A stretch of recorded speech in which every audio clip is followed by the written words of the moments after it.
The rain came hard that night, cold, merciless, and loud enough to drown the sound of her heartbeat.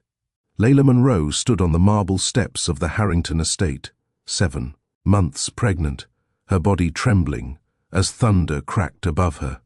Her silk dress clung to her skin, soaked through, her arms wrapped tightly around her belly, as if her touch alone could protect the life inside her.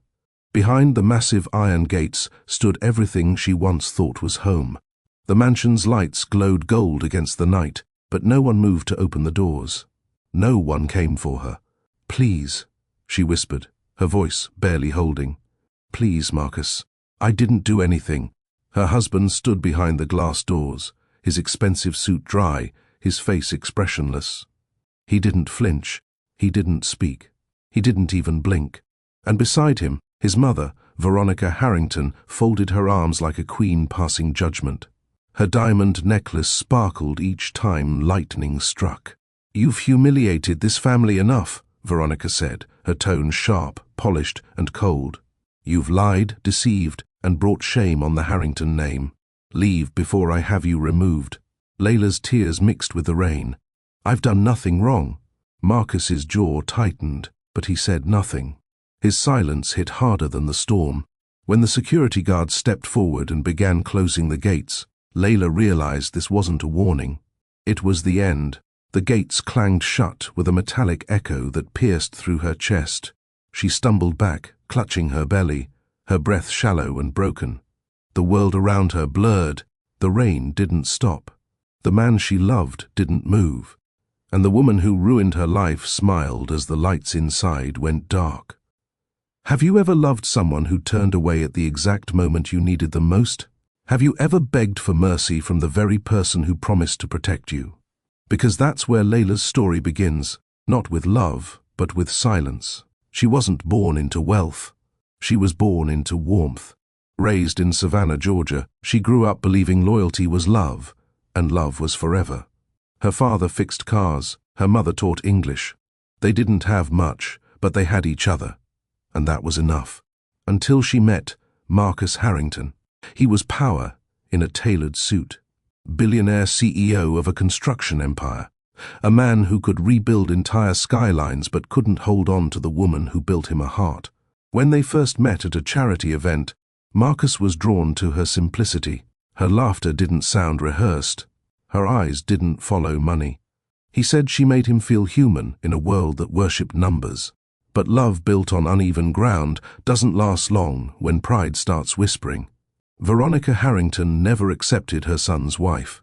She saw Layla as a stain, a woman from the wrong side of the city, with no pedigree, no legacy, and no right to carry a Harrington heir.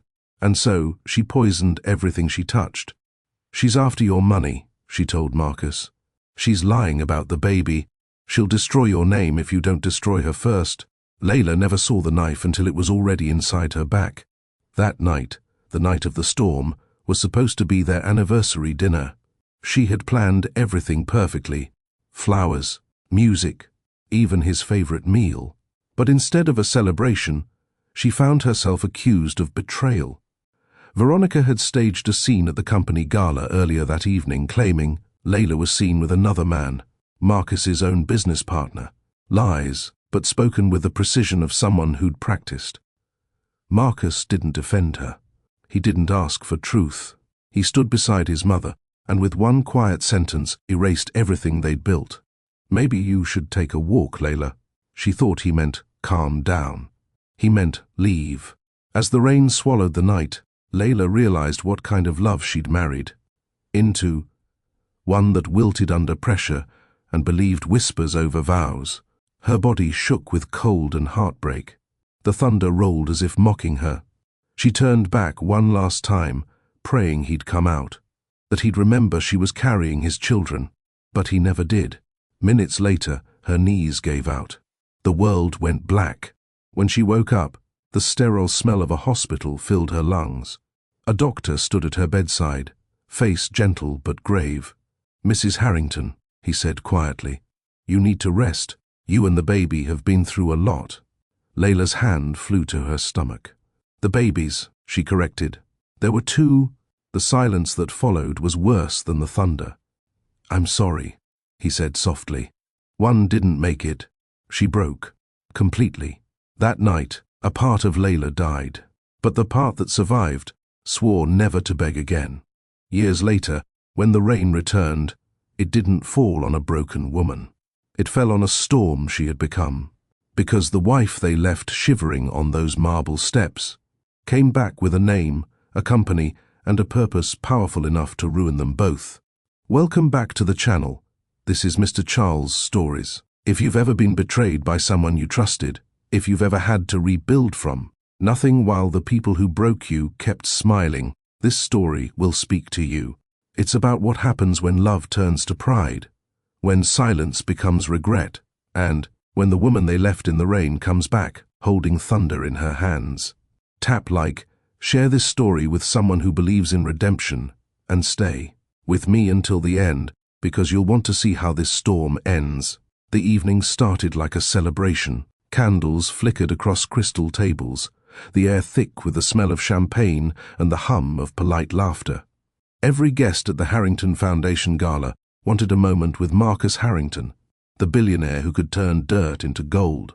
And by his side, Layla wore a soft ivory gown that traced her baby bump, her eyes glowing with quiet joy. This was supposed to be their night, their second anniversary. Marcus had promised her they'd sneak away after the speeches, just the two of them, to have dinner in their private garden. She'd even arranged a surprise, his favorite meal from the small Savannah restaurant where they'd first met. But as she stood by the grand staircase waiting for him to finish shaking hands, she noticed Veronica Harrington glide across the ballroom floor like a queen inspecting her subjects. Her eyes landed on Layla. Cold, measuring, disapproving. Veronica leaned in, her voice smooth but sharp. "You're glowing tonight, dear. Almost makes people forget where you came from."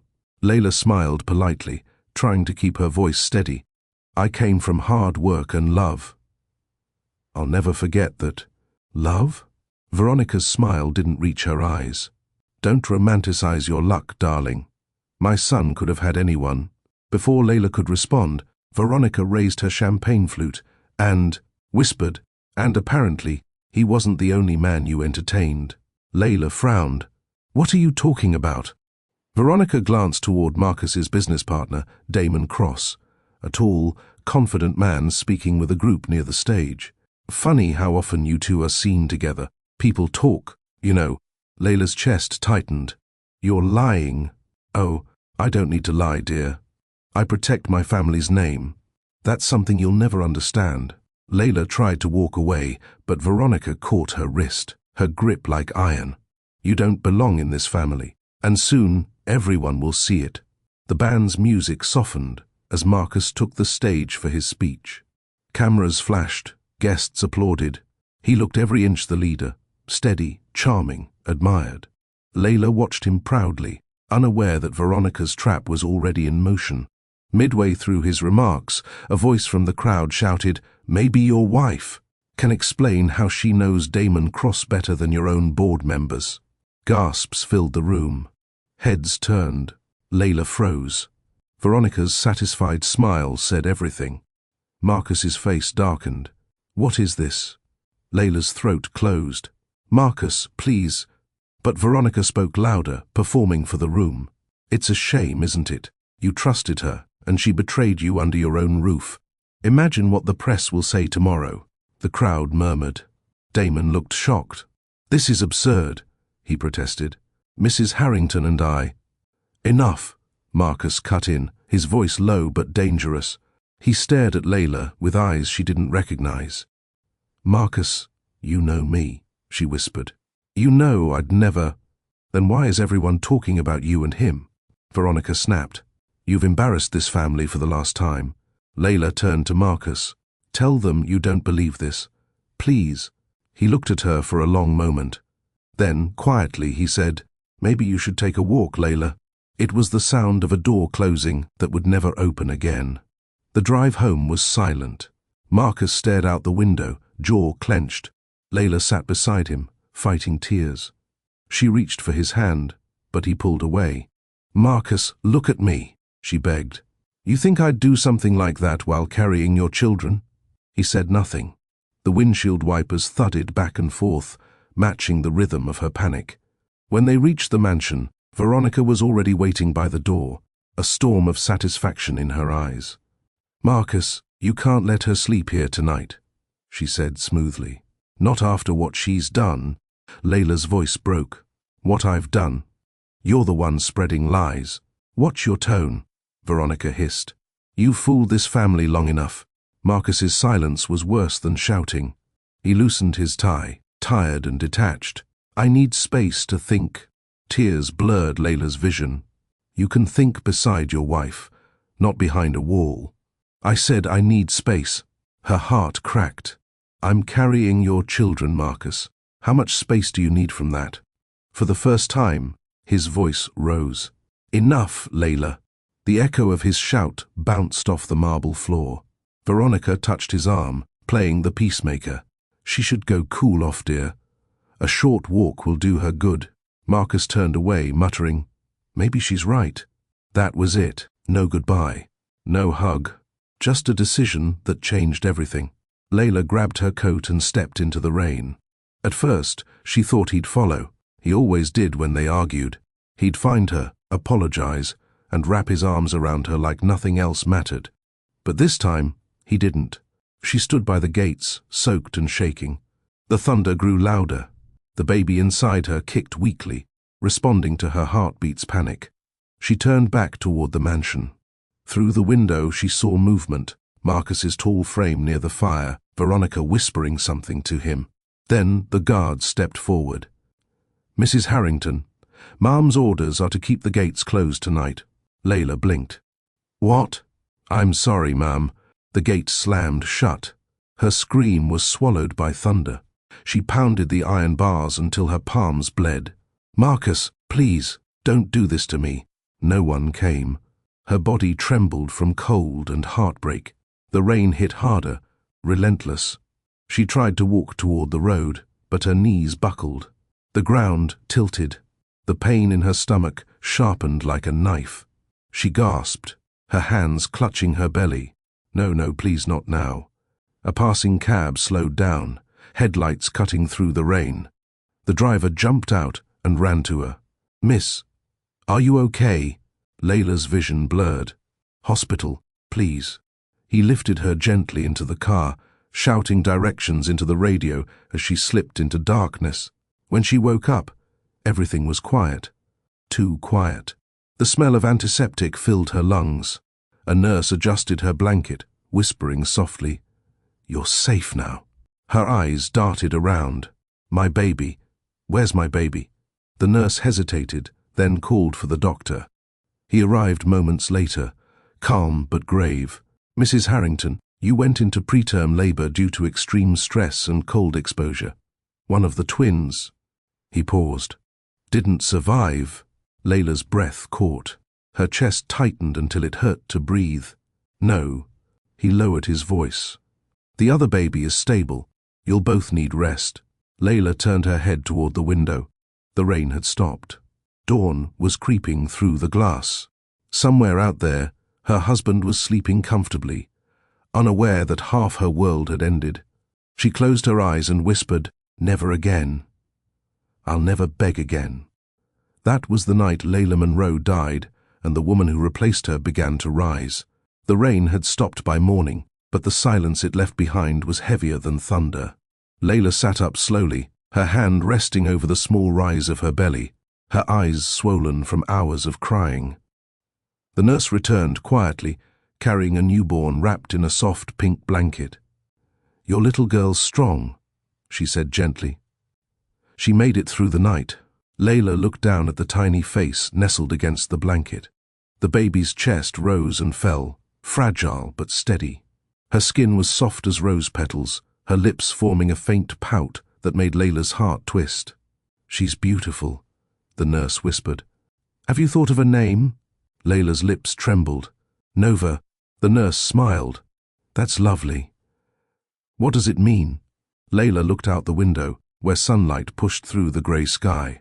"It means new, a star born from chaos." Hours passed before the doctor came back.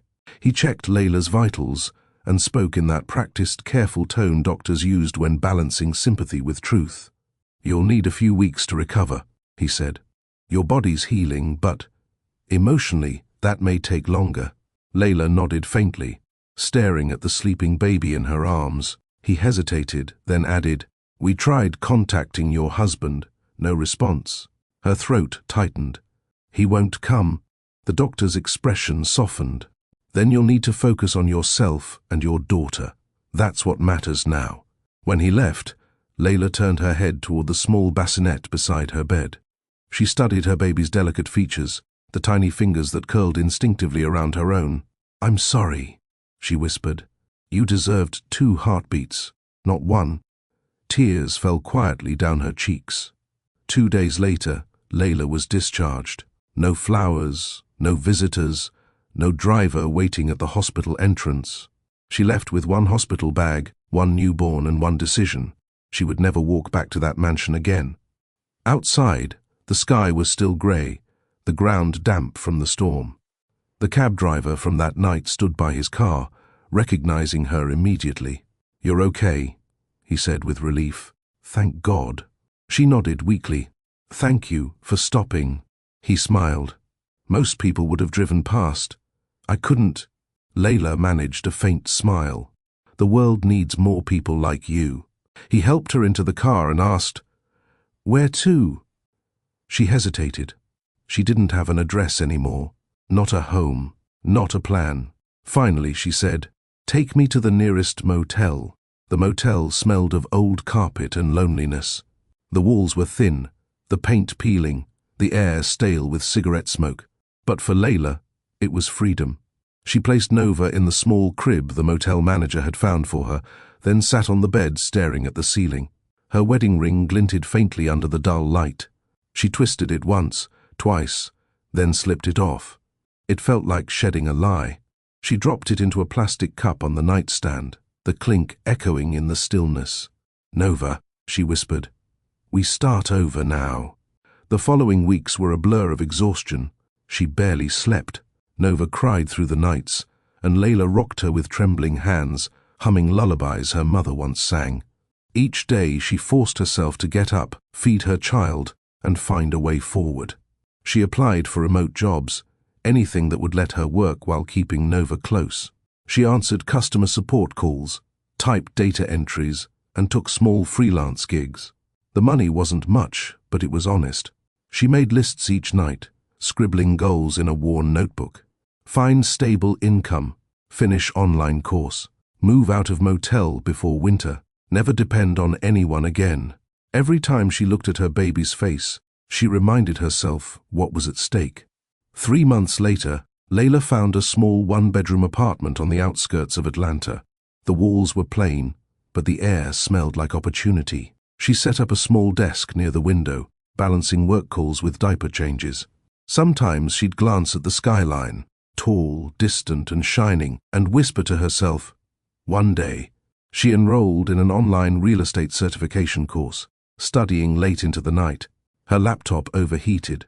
The internet cut out often, but she kept going. People told her she should rest more, that she was pushing too hard, but they didn't understand. Survival was her rest. One night, while Nova slept, she opened her email and found a message that made her heart race. Subject: client inquiry, property assistance needed. A small business owner was looking for help securing an affordable lease for his cafe. He'd heard about Layla from a friend who said she knew how to get things done. It wasn't a big job, but it was something. She worked tirelessly, researching market rates, calling landlords, and drafting proposals. A week later, she closed her first deal. The client was thrilled. He handed her a small check with a grateful smile. "It's not much," he said, "but you believed in me when no one else did." Layla smiled faintly. "We're both rebuilding." The success gave her hope. She registered a business name, Nova Rise Consulting. She didn't have an office yet, only a vision and a baby who'd grow up knowing her mother never gave up. Her days turned into a rhythm of grind and growth. By the time Nova turned 1, Layla had secured 6 clients, most through referrals. She specialized in helping small business owners find affordable spaces in Atlanta's growing neighborhoods. Every win felt personal. Every signature was proof that pain could become purpose.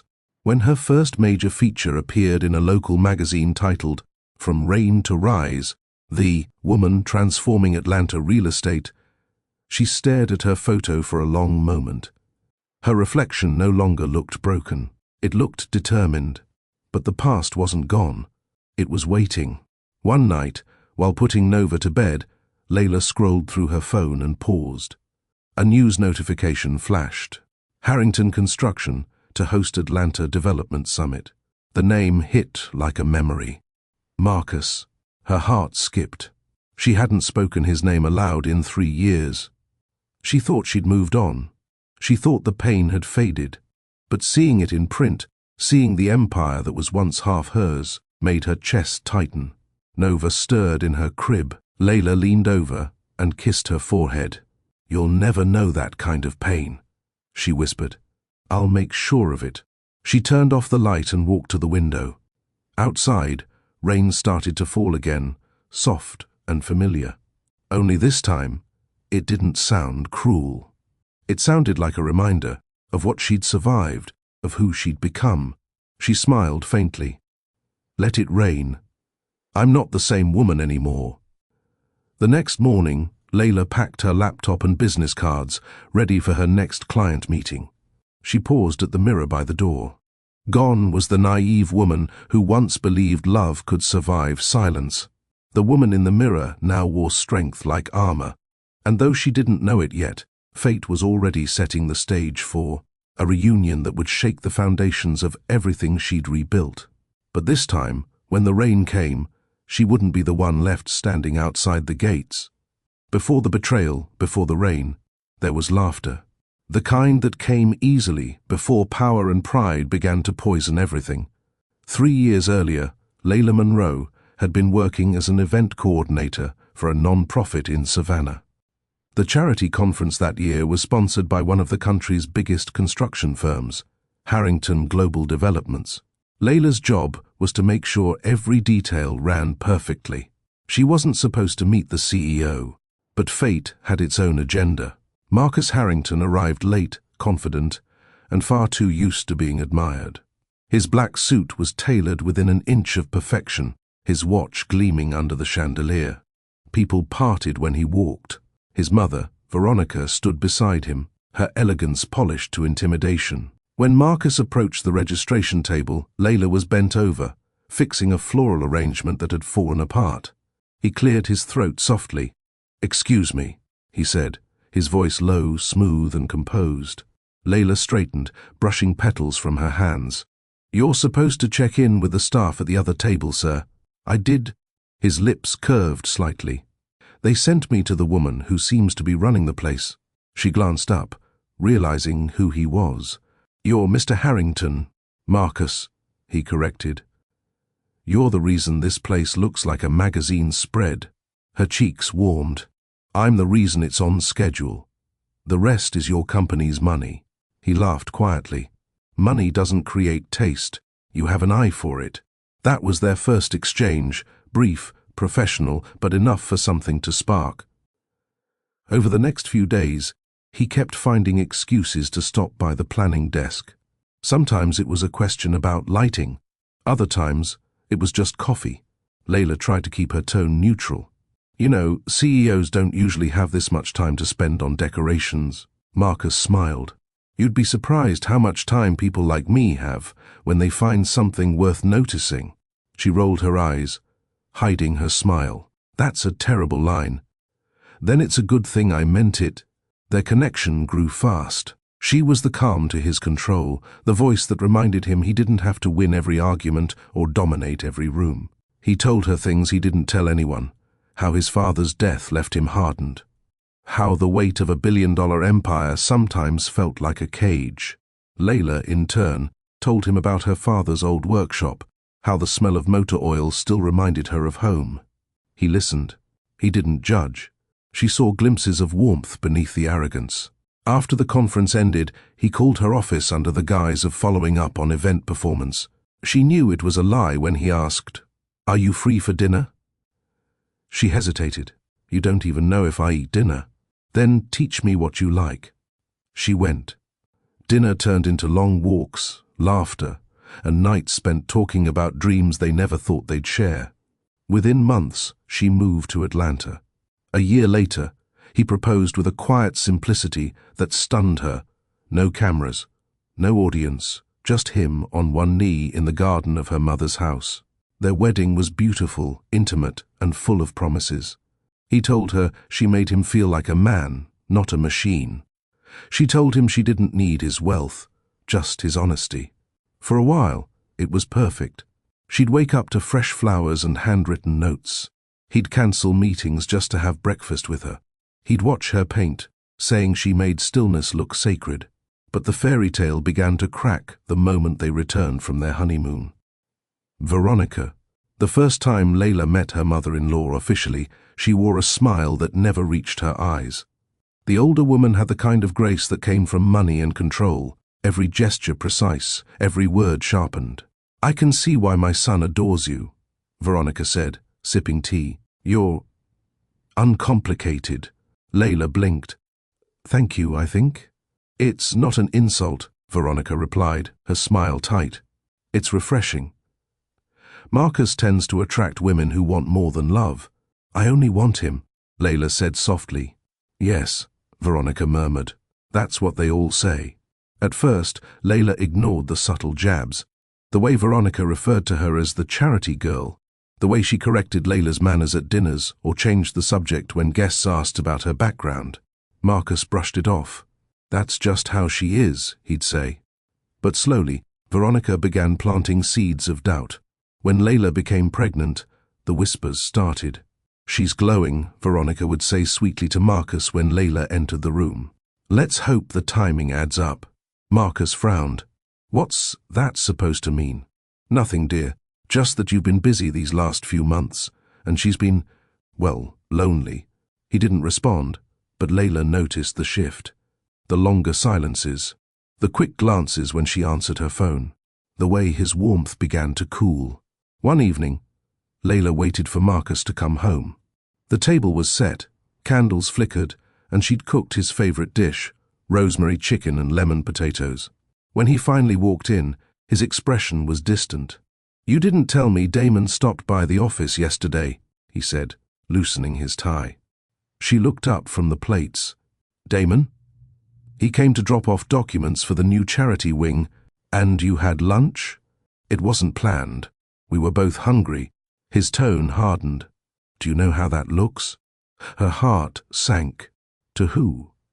"Your mother." He didn't answer. She stood slowly, anger trembling under her calm. "Marcus, if you're going to let her dictate how you see me, then we're already done." He turned away. "You're overreacting." "No," she said quietly. "You're under-trusting." That was the first real crack, the first time she realized that loving him might mean losing herself. But she stayed. She kept believing love could fix it. When he held her after their arguments, whispering that he was just stressed, she wanted to believe him. When he promised he'd talk to his mother, she prayed he would. But promises don't heal wounds if they're never kept. Each time Veronica visited, another piece of peace disappeared. Each time Marcus stayed silent, another wall went up between them. The final blow came weeks before the gala. Veronica found Layla's ultrasound photo and left it face down on the counter with a note, "Next time, make sure it's your husband's child you're celebrating." Layla ripped it to pieces, her hands shaking. When she showed Marcus, hoping for support, he sighed instead of defending her. "She's just protective." "Protective." Layla's voice rose. "She's accusing me of cheating." He rubbed his temples. "You're emotional. You need rest." That moment, something inside her fractured. The love she once thought was her home began to feel like a cage built from disbelief. Yet even then, Layla stayed, because she was carrying his children, because she believed in vows, because she thought people could change when faced with love strong enough to remind them what's real. She was wrong. The rain that would wash her out of that mansion was already forming in the distance, and the woman who'd stood proudly beside her husband would soon be the same. One standing alone outside his gates, cold, soaked, and done being silenced. From the outside, the Harrington mansion looked like something out of a glossy magazine. Marble floors, spiral staircases, chandeliers that scattered light like diamonds. But for Layla, the house grew colder with every passing week. The laughter that once filled the halls disappeared, replaced by the quiet hum of servants, moving carefully, as if they too feared disturbing the new silence between husband and wife. The only person who didn't seem afraid of the tension was Veronica Harrington. She moved through the house like a ghost that refused to leave. Layla tried to keep things normal. She cooked dinner. She asked about Marcus's meetings. She made gentle jokes when he came home late. But no matter how kind she was, the warmth she used to find in his eyes was gone. One night, she found him sitting in the study, staring at the fireplace. A glass of bourbon sat untouched beside him.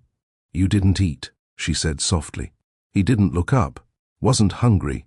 Layla hesitated, her voice small. "Marcus, talk to me. You've been distant." He sighed, setting the glass down.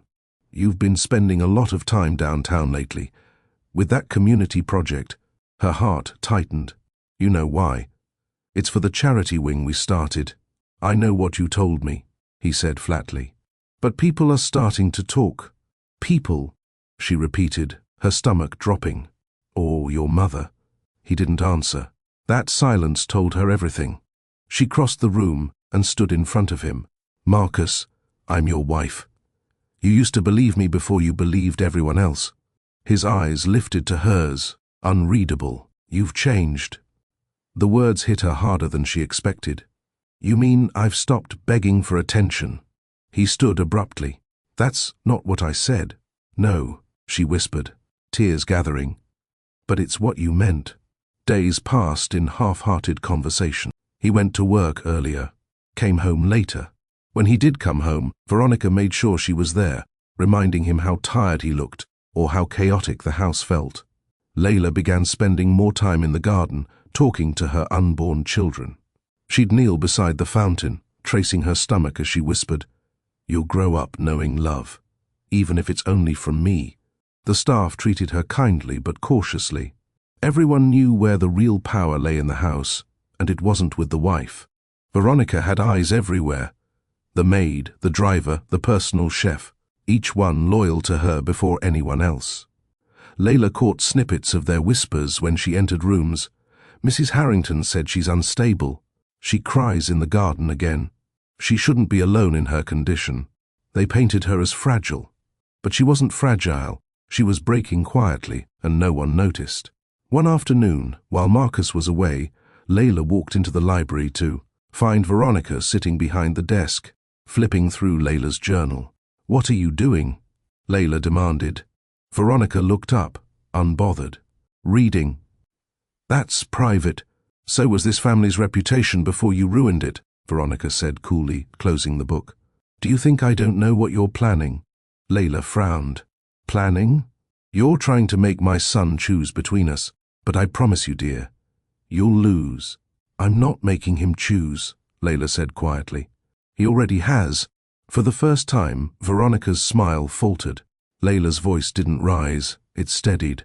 "You hate me because I don't need your approval. But you forget one thing, Mrs. Harrington.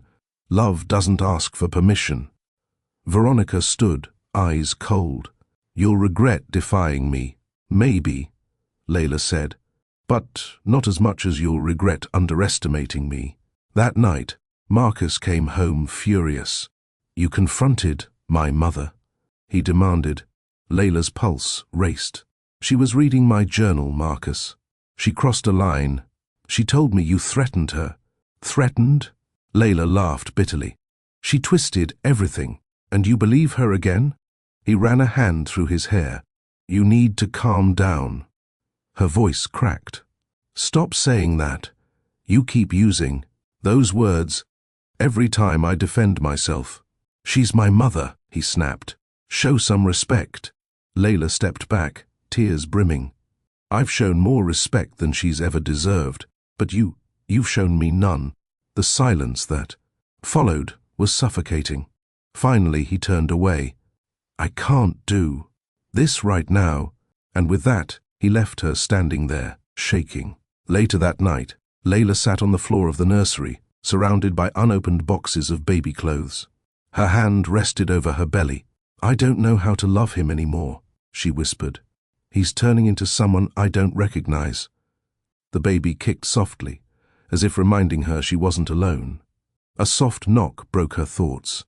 The maid entered nervously, holding an envelope. "Mrs. Harrington said to give you this." Layla opened it. Inside was a single photograph, a blurred image of her leaving a cafe, Damon walking beside her. Below it, Veronica's handwriting. "The city sees everything, so does Marcus." Layla's breath caught. "She's following me," she murmured. The maid looked down. "I'm sorry, ma'am. I don't want trouble." Layla's hands shook as she tore the photo in half. "You can tell your employer I've lived through worse storms than this." For the next few days, she stayed mostly in her room. Marcus didn't notice. Or maybe he did and chose not to care. He slept in the guest wing, saying he needed rest. She stopped setting dinner for two. She stopped asking about his day. And when he finally noticed the silence, it was too late. One Sunday morning, Layla sat at the breakfast table reading quietly. Marcus walked in, adjusting his cufflinks. "Heading to church?" she asked. "Board brunch," he said shortly. "Does your mother ever stop managing your calendar?" He froze, annoyance flashing in his eyes. "Don't start." "I'm not starting," she said softly. "You already finished everything between us." He grabbed his keys. "I don't have time for this." "Of course you don't," she murmured. "You only have time to listen when she speaks." He paused by the door, but didn't turn around. "Marcus," she said quietly, her voice breaking, "if I disappeared tomorrow, would you even notice?" The door shut behind him. That was her answer. That night, rain began to fall. Faint at first, then heavier, as if the heavens were rehearsing what was to come. Layla stood by the window, watching the drops race down the glass. She pressed her hand against her stomach, feeling the soft kick beneath her palm. "You'll never know this kind of pain," she whispered. "I promise." The thunder rolled, echoing through the walls like a warning. And somewhere deep inside her, she knew the next storm would not only end her marriage, it would change everything she was. Have you ever been in love with someone who slowly stopped seeing you the way they used to? When silence replaced warmth, when doubt took the place of trust? If this part of Layla's story touched something in you, hit like so more people hear it. Share it with someone who knows what it's like to fight for love while losing yourself in the process. And drop a comment below. What would you have done if you were in Layla's place? Stay tuned, because in the next chapter, the woman they broke will rise again, stronger, smarter, and ready to rebuild her life from the ashes of betrayal. The rain had washed away the night, but it couldn't wash away the memory. The memory of the gates closing, the thunder, the silence that followed. Layla woke to the soft hum of hospital machines. Her throat felt dry, her body weak, her heart heavier than she thought possible. For a moment, she didn't move. She didn't dare. The air was too still, and deep down, she already knew something was missing. A nurse entered quietly, her shoes whispering against the floor. She smiled, that careful kind of smile people use when words will hurt more than help. "Good morning, Mrs. Harrington. You're safe now," she said softly. Layla's lips parted. Her voice came out as a fragile whisper. "My babies, where are my babies?" The nurse's eyes softened. "The doctor will explain everything, ma'am." Those words shattered what little calm Layla had left. When the doctor walked in, his white coat seemed too bright for such a dark moment. He pulled up a chair, his tone gentle but firm. "Mrs. Harrington, you went into preterm labor due to exposure and stress. We did everything we could." Her pulse quickened. "Both of them?" He paused. That pause told her everything. "One didn't make it," he said quietly. "The other baby is stable, strong, and healthy. But you'll both need rest. The sound that left her mouth wasn't a sob. It was a wound tearing open. The nurse placed a hand on her shoulder, but Layla didn't feel it. The room blurred. The rain outside the window tapped softly, almost cruelly. How? Layla's voice trembled. How could this happen? The doctor hesitated, choosing his words. Your body went into shock. The stress you endured. It was too much. He didn't need to say more. She already knew. It wasn't the rain that killed her child. It was betrayal. Hours passed before the nurse brought her the surviving baby, a tiny bundle wrapped in pink. Layla hesitated before taking her. She was afraid to touch something so pure after all she'd been through. But when she finally looked down, she saw the baby's chest rise and fall, steady and peaceful. She's strong, the nurse said quietly. She fought through the night. Layla traced her daughter's small fingers. Nova, she whispered. The nurse smiled faintly. That's a beautiful name. Does it mean something? Layla nodded. A new star, born after destruction. Her tears fell freely then, not from pain, but from something deeper. The realization that life was giving her another reason to fight. When night came, the room fell silent again. The nurse dimmed the lights, leaving only the faint glow from the hallway. Layla stared at Nova's sleeping face and made her vow. I'll never beg again. Not for love, not for mercy, not for anyone's approval. Her voice was barely audible, but her heart knew every word. I'll build a life so strong that no one will ever have the power to destroy it again. And when they see what I've become, they'll remember the night they left me in the rain. The next morning, she signed her discharge papers. The nurse offered to call someone to pick her up. Layla shook her head. There's no one. She left the hospital with Nova in her arms and the small bag she came with. Her wedding ring was still on her finger. It felt like a chain. By the time she reached the parking lot, she slipped it off and dropped it in the nearest trash bin. The sound it made when it hit the metal was small, but in her chest, it felt final. A cab driver recognized her immediately, the same man who had found her in the storm. You made it, he said, eyes soft with relief. And the baby? She made it too, Layla whispered. But we're on our own now. He nodded. Sometimes, that's when you find your strength. The cab stopped at a cheap motel on the edge of Atlanta. The sign flickered with half-dead lights, but it was shelter. Inside the small room, Layla laid Nova gently on the bed. The walls smelled faintly of bleach and old air, but it didn't matter. For the first time, she felt something close to peace. She sat beside her daughter and whispered, We start here. We build from here. That night she didn't sleep. She stared at the ceiling and thought about everything she had lost, and everything she still had to become. Weeks turned into months. Life became a rhythm of exhaustion and resilience. She worked remote jobs, typing data, answering calls, anything that paid. Her laptop balanced on a shaky nightstand while Nova slept beside her in a second-hand crib she bought from a thrift store. Some nights she'd stand at the window watching the city lights in the distance. One day, she'd tell herself, one day, we'll have our own. When she felt the ache of loneliness creeping in, she'd whisper, You chose silence, Marcus. I chose survival. 6 months later, Layla moved into a small apartment downtown. It wasn't fancy, but it was hers. The kitchen was narrow, the walls thin, and the air smelled like fresh paint and possibility. She hung Nova's tiny blanket on the wall like art, a reminder of why she worked late into the night. She enrolled in online courses in real estate and business strategy, using every spare dollar she had. Coffee replaced sleep, and ambition replaced fear. When her first client, a local baker, asked for help finding an affordable lease, Layla didn't hesitate. She spent nights researching, negotiating, and walking the city streets with a baby carrier strapped to her chest. 2 weeks later, she closed the deal. The baker cried, You have no idea what this means to me. Layla smiled. Maybe I do. From that one deal came another, then another. Word spread. People started calling her the woman who finds hope where others see ruins.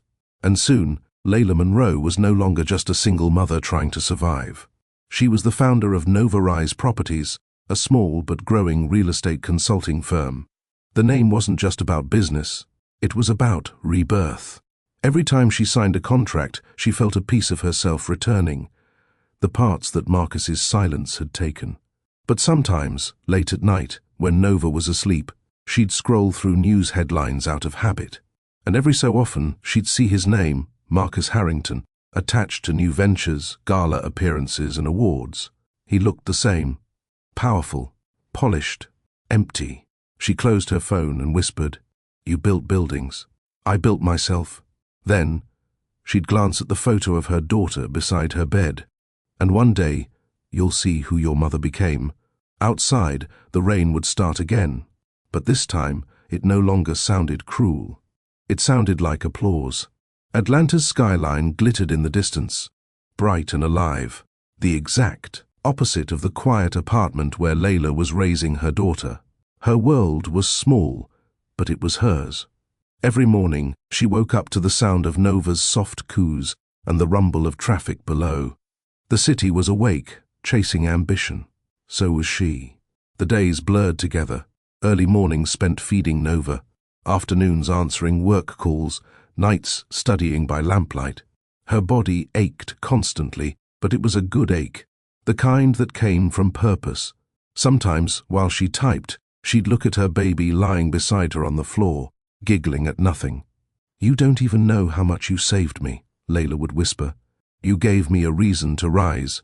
She built her business like she built herself, quietly, from the ground up. At first, she called landlords and small business owners one by one, offering free consultations just to prove her worth. Many hung up. Some laughed.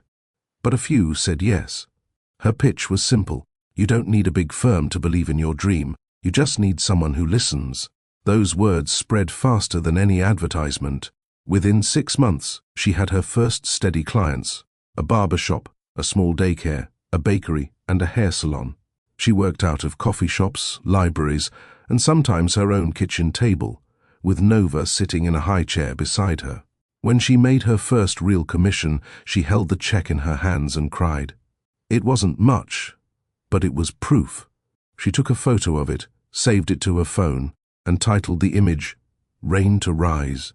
One evening, she took Nova to the park across the street. It was early spring. The trees were blooming. The air smelled like wet grass and renewal. As she watched her daughter chase pigeons near the fountain, a woman sitting on a nearby bench smiled. "She's beautiful." Layla smiled back. "Thank you. She's my reason for everything." The woman nodded knowingly. "Single mother?" "Yes." The woman chuckled softly. "I was one too. I used to think being alone was the end. Turns out it was the beginning." Layla's heart warmed. "You're right. It teaches you how strong you really are." The woman stood, patting her shoulder before walking away. "Don't ever forget that, sweetheart. Strength doesn't mean not breaking. It means building again, better." Those words stayed with her. Months passed, and Nova Rise Properties started gaining traction. Layla built a simple website, ran free workshops in community centers, and helped people who'd been denied by bigger agencies. She wasn't the biggest, but she was the most trusted. A journalist from Atlanta Daily reached out to interview her for a feature on women changing the city's real estate landscape. During the interview, the journalist asked, "What drives you?" Layla smiled faintly. "My daughter, and the version of myself that refused to stay broken."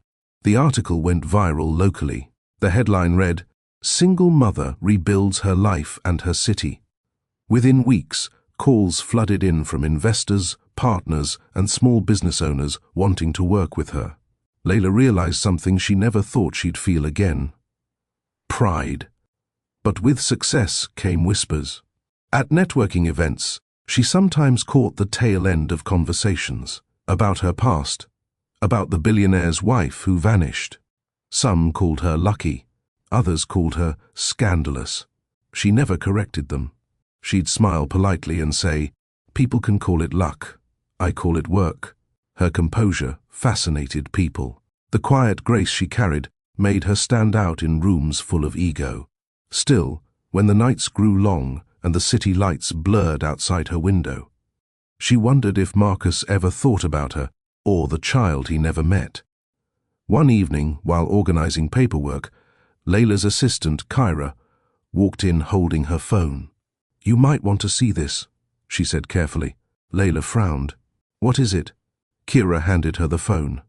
On the screen was a headline, "Harrington Construction expands to downtown. Redevelopment. CEO Marcus Harrington to attend Atlanta summit." Layla froze. The photo below the headline was one she hadn't seen in years. Marcus in a navy suit, the same half-smile he used to give her when he thought no one was watching. Her chest tightened. For 3 years, she'd avoided his name, his face, his world. But now, they were colliding again. She closed the phone and whispered, "Of all the cities." Kyra hesitated. "You're going to that summit next month, right?" "Yes," Layla said slowly. Nova Rise was selected to present. Kyra's eyebrows lifted. "And he'll be there." Layla nodded. "Good. Let him see what the woman he left in the rain became." The weeks leading up to the summit were a blur of preparation. Layla rehearsed her presentation every night after Nova fell asleep. She wanted her pitch to be perfect, clear, powerful, and professional. But no amount of practice could prepare her for what it would feel like to see him again. Still, she refused to let emotion overshadow her purpose. This wasn't about Marcus. This was about proof that she could fall, rise, and build her own empire without him. The morning of the summit arrived. The event was held in a glass high-rise overlooking downtown Atlanta. The city looked golden under the sunrise, a symbol of everything she'd fought to claim. Layla walked into the conference hall wearing a cream pantsuit and calm confidence. Heads turned as she entered. She wasn't just noticed, she was respected. She greeted investors, shook hands, smiled for cameras. No one could tell her heart was racing beneath the surface. Then she heard it, a voice she'd memorized years ago. "Marcus Harrington, pleasure to meet you." She turned. There he was, taller than she remembered, older but still striking. His confidence filled the room the way it always had. Their eyes met across the crowd. For a moment, time froze. Recognition, shock, guilt, and something else neither could name. Layla straightened her shoulders and looked away first. She wasn't that woman anymore. She didn't need his approval. She didn't need his love. But deep inside, a quiet tremor stirred, not from weakness, but from the echo of everything unfinished. After her presentation, people surrounded her with praise. Her voice had been steady, her ideas bold. The applause was loud, but her thoughts were elsewhere, on the man who'd once let her drown. She stepped outside for air. The afternoon sky had turned cloudy. The scent of rain lingered in the wind. A voice behind her said softly, "You were incredible in there." She turned slowly. Marcus stood a few steps away, hands in his pockets, his gaze unreadable. "Marcus," she said quietly, her name for him tasting foreign now. He nodded once. "Layla." 3 years of silence hung between them like a wall. "You're alive," he said finally. His voice cracked slightly. "You look different." "I am," she said simply. "You seem surprised." "I thought you didn't survive." She finished, her eyes steady. "I did. Thanks to the rain." He swallowed hard. "I deserve that." "No," she said calmly. "You deserve to live with what you did." Then she turned and walked away, her heels clicking against the marble floor. Each step a reminder that the woman he once left behind now walked ahead of him. The morning after the summit, sunlight spilled through the blinds of Layla's apartment, painting the room gold. Nova was sitting cross-legged on the floor, building towers from wooden blocks. Every time one fell, she clapped and began again, undeterred. Layla watched her daughter for a moment, smiling. "You see that?" she whispered, mostly to herself. "That's how we rebuild, one block at a time." Her phone buzzed on the counter. Dozens of congratulatory messages flooded in. Investors who wanted meetings, journalists asking for interviews, community leaders inviting her to panels. Her presentation had gone viral on LinkedIn overnight. But amid the notifications, one message stopped her breath. From Marcus Harrington, subject, "Congratulations." The email was short, You spoke with conviction yesterday. I'm glad the world finally sees what I should have. M. Layla stared at it for a long moment, her fingers hovering above the keyboard. For a heartbeat, part of her wanted to reply, to say she didn't need his approval. But she deleted the draft, locked her phone and whispered, "You don't get to rewrite the story." By noon, she was in her new office downtown, a modest space with glass walls, fresh paint, and the Novarise logo proudly displayed above the reception desk. The sign made her heart swell every time she saw it. Her assistant, Kira, grinned as Layla walked in. "Boss lady's back, and trending online, might I add." Layla laughed. "Don't tell me that. I get nervous when people are watching." "Then you'd better stay nervous," Kira said, holding out a tablet. "You've got 5 partnership requests and a coffee meeting with the city's housing board this afternoon." Layla exhaled, shaking her head. From a motel room to board meetings. Who would have thought? Kira smiled. "You did." Later that day, Layla met with the board representatives at a small cafe downtown. She spoke about affordable housing, local redevelopment, and reinvesting in neglected communities. The men at the table listened intently. When one of them asked, "What drives you to take on projects like these?" She didn't hesitate. "Because I know what it feels like to be locked out of a door you helped build," she said. "No one should have to fight for dignity." There was a quiet moment before one of the members nodded. "We need more leaders who talk like that." They shook hands, and as Layla left the cafe, a warm breeze swept through the street. For the first time in years, she felt proud of the woman she'd become. Not because of revenge, but because she'd built something honest. Across the city, Marcus Harrington sat in his office on the top floor of Harrington Global. The skyline stretched endlessly beyond his window, but for once, he wasn't looking at it. He was watching a video clip from the summit, Layla's presentation. Her voice was calm, her words sharp and measured. Every sentence carried conviction. "She's good," said his executive assistant, standing nearby. "She's already being called the face of Atlanta's new urban renewal." Marcus's jaw tightened. She always was good. People just didn't want to see it. His phone buzzed. "Veronica." He almost ignored it, but answered reluctantly. "Mother." Her tone was clipped. "I assume you've seen the news. That woman, your ex-wife, is everywhere." "I have," he said quietly. "She's using you to stay relevant." Marcus closed his laptop. "No, she's succeeding in spite of me." "You're defending her again." Veronica snapped. "After everything she did." He stood, his patience thinning. "What she did was survive what we put her through." The silence on the other end was sharp. "You're making a mistake, Marcus," Veronica warned. "That woman will ruin you if you let her." He exhaled slowly. "Maybe I already ruined myself." He ended the call. Later that week, an unexpected email landed in Layla's inbox, an official invitation from the Atlanta Urban Growth Committee. They wanted Novarise to collaborate on a downtown housing project. The catch? The lead construction partner would be Harrington Global. Layla's stomach sank as she read the proposal. She knew what it meant, working directly with Marcus again. Kira peeked over her shoulder. "You're not seriously thinking of saying no, are you? This project would triple our visibility." Layla closed the laptop slowly. "I'm thinking of what happens when unfinished business becomes part of business." Kira smiled gently. "Then finish it. On your terms." The first meeting was set for the following Monday at City Hall. Layla arrived early, her white blazer crisp, her posture calm. She rehearsed her talking points under her breath, determined to keep everything professional. When Marcus entered, conversations in the room dimmed slightly, as if his presence still demanded space. He greeted the mayor, shook hands with investors, and then turned to her. "Ms. Monroe," he said formally, extending his hand. She met his gaze, her expression unreadable. "Mr. Harrington." The room seemed to hold its breath as their hands touched briefly.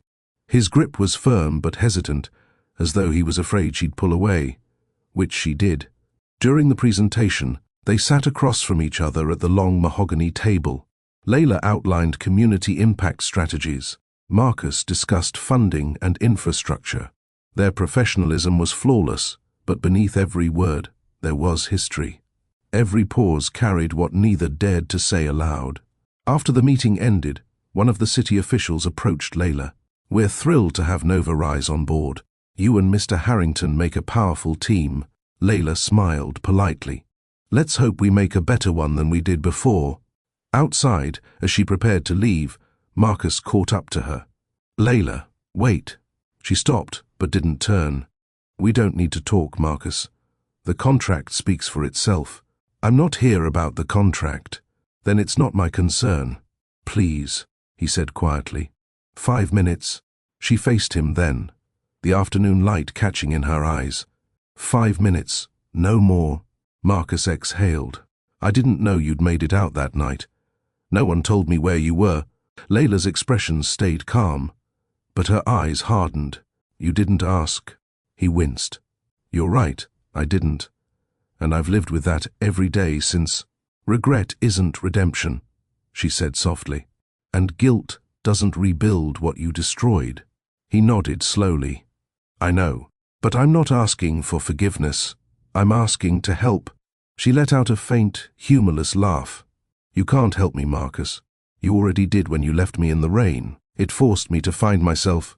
She walked away before he could respond. That night, Layla sat in her office, staring out at the skyline. Rain had started to fall again, tapping softly against the window. Nova was asleep in the next room, her small snores faint and sweet. Layla whispered to the city, "You see this? This is what strength looks like. Quiet, unapologetic, steady." Her reflection in the glass no longer looked like the woman who once begged for love. She looked like someone who'd rebuilt herself from the storm. And somewhere across the city, Marcus watched the same rain through his office window, realizing, too late, that the woman he once left behind was now everything he could never control or forget. The project began on a Monday morning, the kind that felt crisp and full of movement. Construction trucks rolled into the site. Architects unfolded blueprints on tables. City representatives walked around with clipboards and high expectations. Layla stood near the temporary office trailer, holding her tablet, reviewing zoning notes and timelines. Her cream blouse tucked neatly into tailored pants, hair pulled into a low bun. Calm, focused, steady. She didn't look back when the black SUV pulled up. She didn't flinch when Marcus stepped out. He walked toward her slowly, adjusting his watch, scanning the site with that familiar leader's gaze.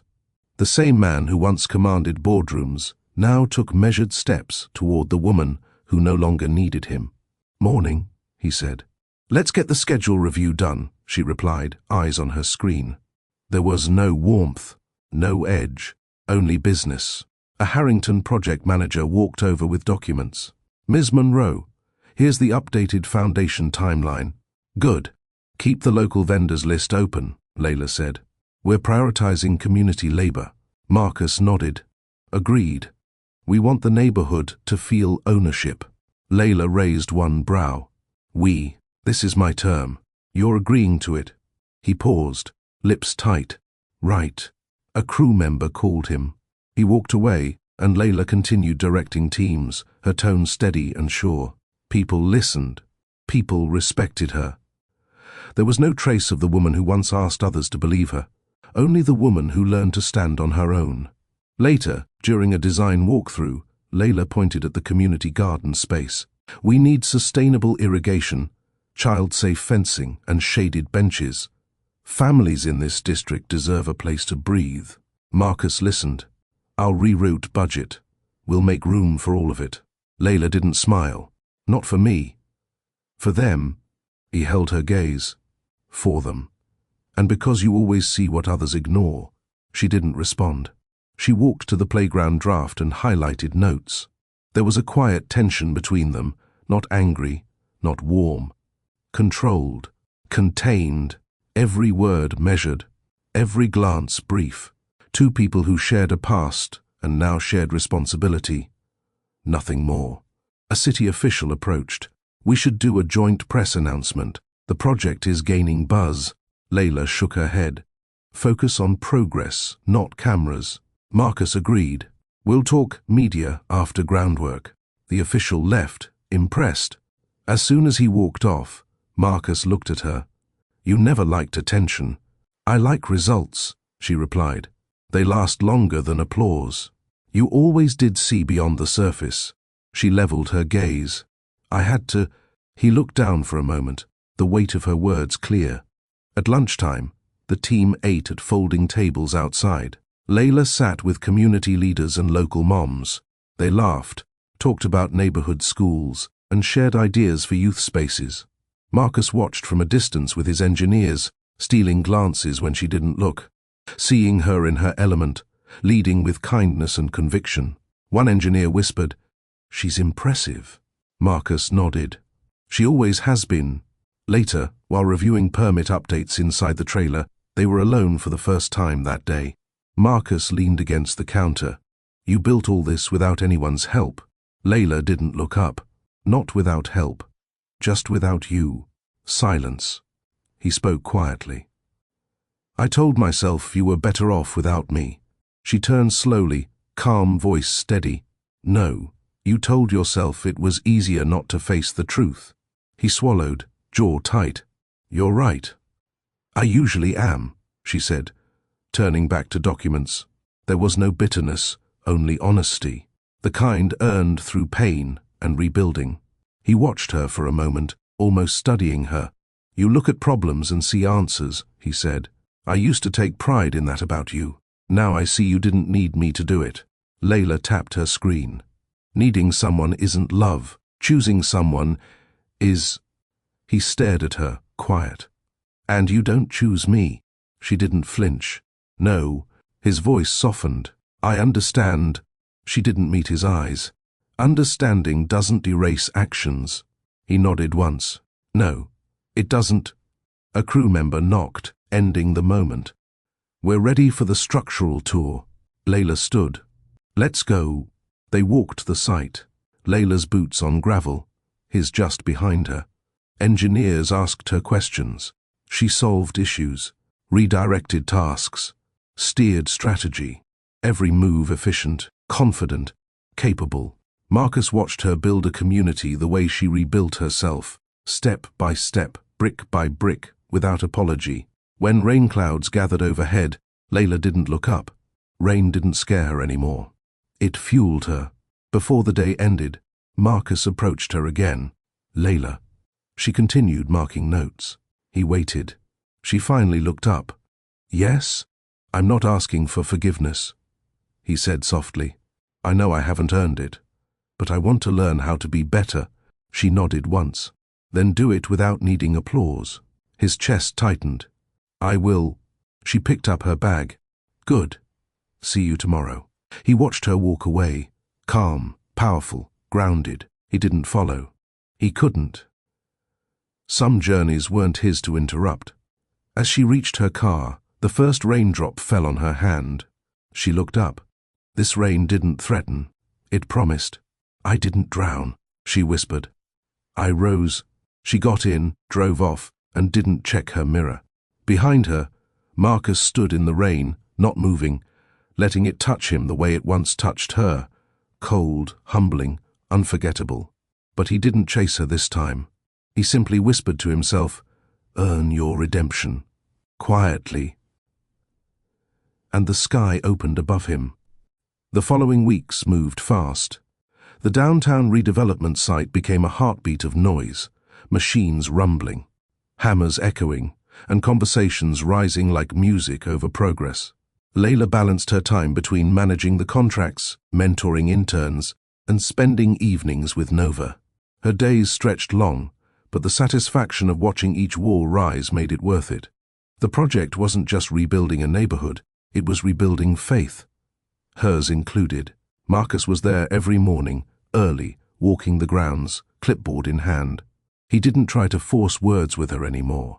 He just worked. For once, his presence wasn't commanding. It was steady, quieter, almost respectful. Sometimes their eyes met across the site, brief, unreadable moments that carried years of memory. But Layla always looked away first. One morning, as she was reviewing progress reports in the trailer, her phone buzzed with a number she hadn't seen in years. Veronica Harrington. Layla froze, then answered, calm and composed. Mrs. Harrington. Still formal, Veronica said coolly.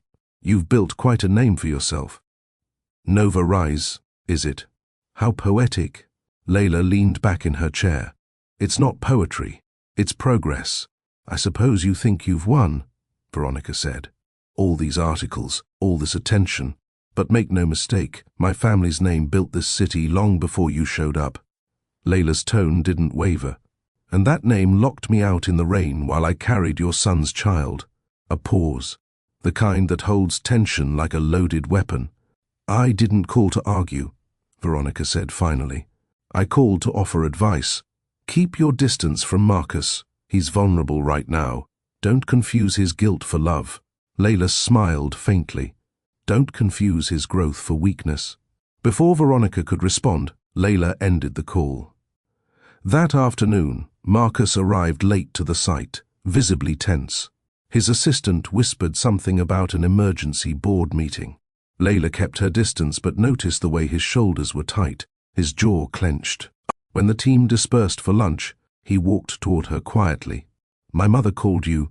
She looked up from her notes. She did. What did she say? Enough. He sighed. She doesn't know how to stop. She doesn't need to. You do, Layla said simply. He nodded slowly. You're right. For a long moment, they stood in silence. The sound of rain on steel beams filled the air. She thinks I'm still the same man, he said softly. Maybe she needs to believe that. But I'm not. Layla folded her arms. Then show it. Don't explain it. Days passed, and the tension on site began to shift. Marcus stopped reacting to his mother's interference. Instead, he focused on work, visiting local schools, meeting neighborhood representatives, even walking door to door to hear community feedback. Layla watched from a distance, surprised by his humility. He didn't flaunt money or position. He listened, and people noticed. At one point, she saw him kneel to speak with a group of children curious about the construction. You see that playground over there? He told them. By the time we're done, it'll be yours. The kids laughed and ran off, their joy infectious. Layla turned away, hiding a small smile she didn't mean to show. That evening, as the sky dimmed, the crew packed up. Layla stayed behind in the trailer to finish reports. Marcus lingered by the door. You shouldn't be here alone, he said. I'm fine, she replied without looking up. He hesitated, then said, You used to work late like this when we were married. She paused, pen in midair. Back then, I was building your dreams. Now I'm building mine. He nodded. I deserved that. She glanced up. Stop saying that. His brow furrowed. Saying what? That you deserved it. Regret keeps you stuck. Growth moves you forward. He exhaled slowly. You still talk like you're teaching me something. Maybe because you're finally listening. That made him smile, small, genuine. You haven't changed. Layla met his eyes. I have. You just never looked long enough to notice. The silence that followed wasn't heavy anymore. It was thoughtful. A knock on the trailer door interrupted them. Kira leaned in. Marcus, your driver's waiting. And Layla, Nova's babysitter, called. Everything's fine, but she wanted to confirm tomorrow's pickup. Layla nodded. Tell her I'll call back. Marcus gathered his coat. You have a good night. She looked at him once more before returning to her papers. You too, Marcus. When he left, she sat for a moment, staring at the blueprints. For the first time, she didn't feel anger when she thought of him. Only clarity. People change when life humbles them. And he was learning that lesson, one quiet action at a time. Meanwhile, across the city, Veronica poured herself a glass of wine and turned on the television. A news segment flashed on screen. Harrington Global and Novarise partner to restore downtown. The camera zoomed in on Marcus and Layla shaking hands at the groundbreaking event. Veronica's glass trembled slightly. Her voice was cold but shaky. Over my dead body. She picked up her phone. Call the board. I'm returning to headquarters tomorrow. The next day, Layla arrived at the site to find chaos. Reporters, investors, and executives crowded near the gates. Veronica had arrived in full form, silk suit, pearls, and an expression that could silence a room. She was addressing the cameras. "This project is a testament to our legacy," she said proudly. But certain partnerships were not authorized by Harrington Global. Layla's jaw clenched. She stepped forward, calm but fierce. "Actually, they were," Layla said. "The city approved this collaboration. You're standing on public ground, not private property." Reporters turned, microphones flashing. Veronica smirked. "And you must be the woman who—" Layla cut her off. "Built what your arrogance tore down." "Yes, that's me." A murmur rippled through the crowd. Marcus stepped forward, his tone firm. "Mother, that's enough. You don't speak for this company anymore." Veronica's eyes widened. "Excuse me?" "I'm relieving you of public representation," Marcus said. "Effective immediately." The cameras caught every word. The air around them shifted. Layla didn't gloat. She simply said, "Justice doesn't need volume, it needs truth." Then she turned and walked away, leaving Veronica standing stunned. That night, Layla sat by her apartment window, the city lights reflecting in her glass of tea. Nova slept peacefully in her room, the soft hum of her nightlight filling the air. Marcus's voice echoed in her memory. "I want to learn how to be better." Maybe, for once, he meant it. She whispered, "Learn quietly, grow slowly, but never forget what silence costs." She looked out at the skyline, the one she helped rebuild, and let herself smile softly. The past was still there, yes, but so was her power. The story hit every major outlet by morning. Marcus Harrington publicly cuts ties with his mother. Layla Monroe and Harrington Global continue partnership despite family rift. Some called it bold, others called it reckless. But for the first time, Marcus didn't care what the world thought. He sat alone in his office, the city spread out beneath him. The sky was grey, heavy with the same kind of rain that had once destroyed everything. Only this time, he wasn't running from it. His phone buzzed every few seconds, board members, journalists, his PR team, but he ignored them all. Instead, he stared at a photo on his desk, his father holding him as a boy, both smiling, long before power became their family's curse. He whispered to the empty room, "You'd have told me to listen to her, wouldn't you?"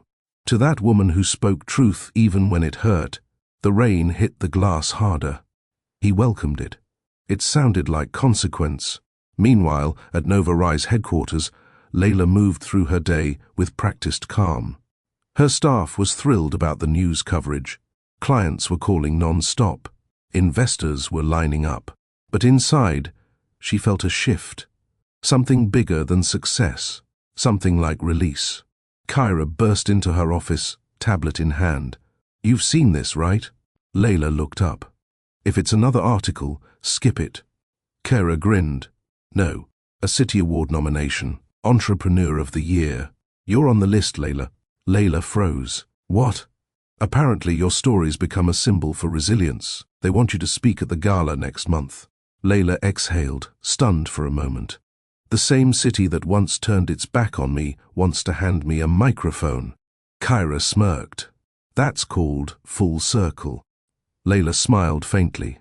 "No, that's called grace." Across town, Veronica wasn't handling the fallout with grace at all. Her penthouse was a war zone of half-open newspapers and empty wine glasses. She paced the marble floor, rage simmering beneath her polished exterior. Her assistant tried to speak, but Veronica's voice sliced through the air. "He humiliated me. In front of the world. For her. Ma'am, the board says they—" "The board will do nothing," Veronica snapped. "They need my reputation more than his emotions." She stopped pacing, eyes narrowing.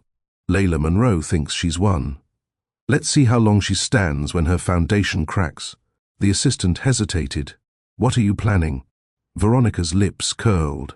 "I built Harrington Global's partnerships. I can destroy hers. Every investor she has, every sponsor, owes me favors. It's time she learns what power feels like when it turns cold." 2 days later, Layla noticed the first signs.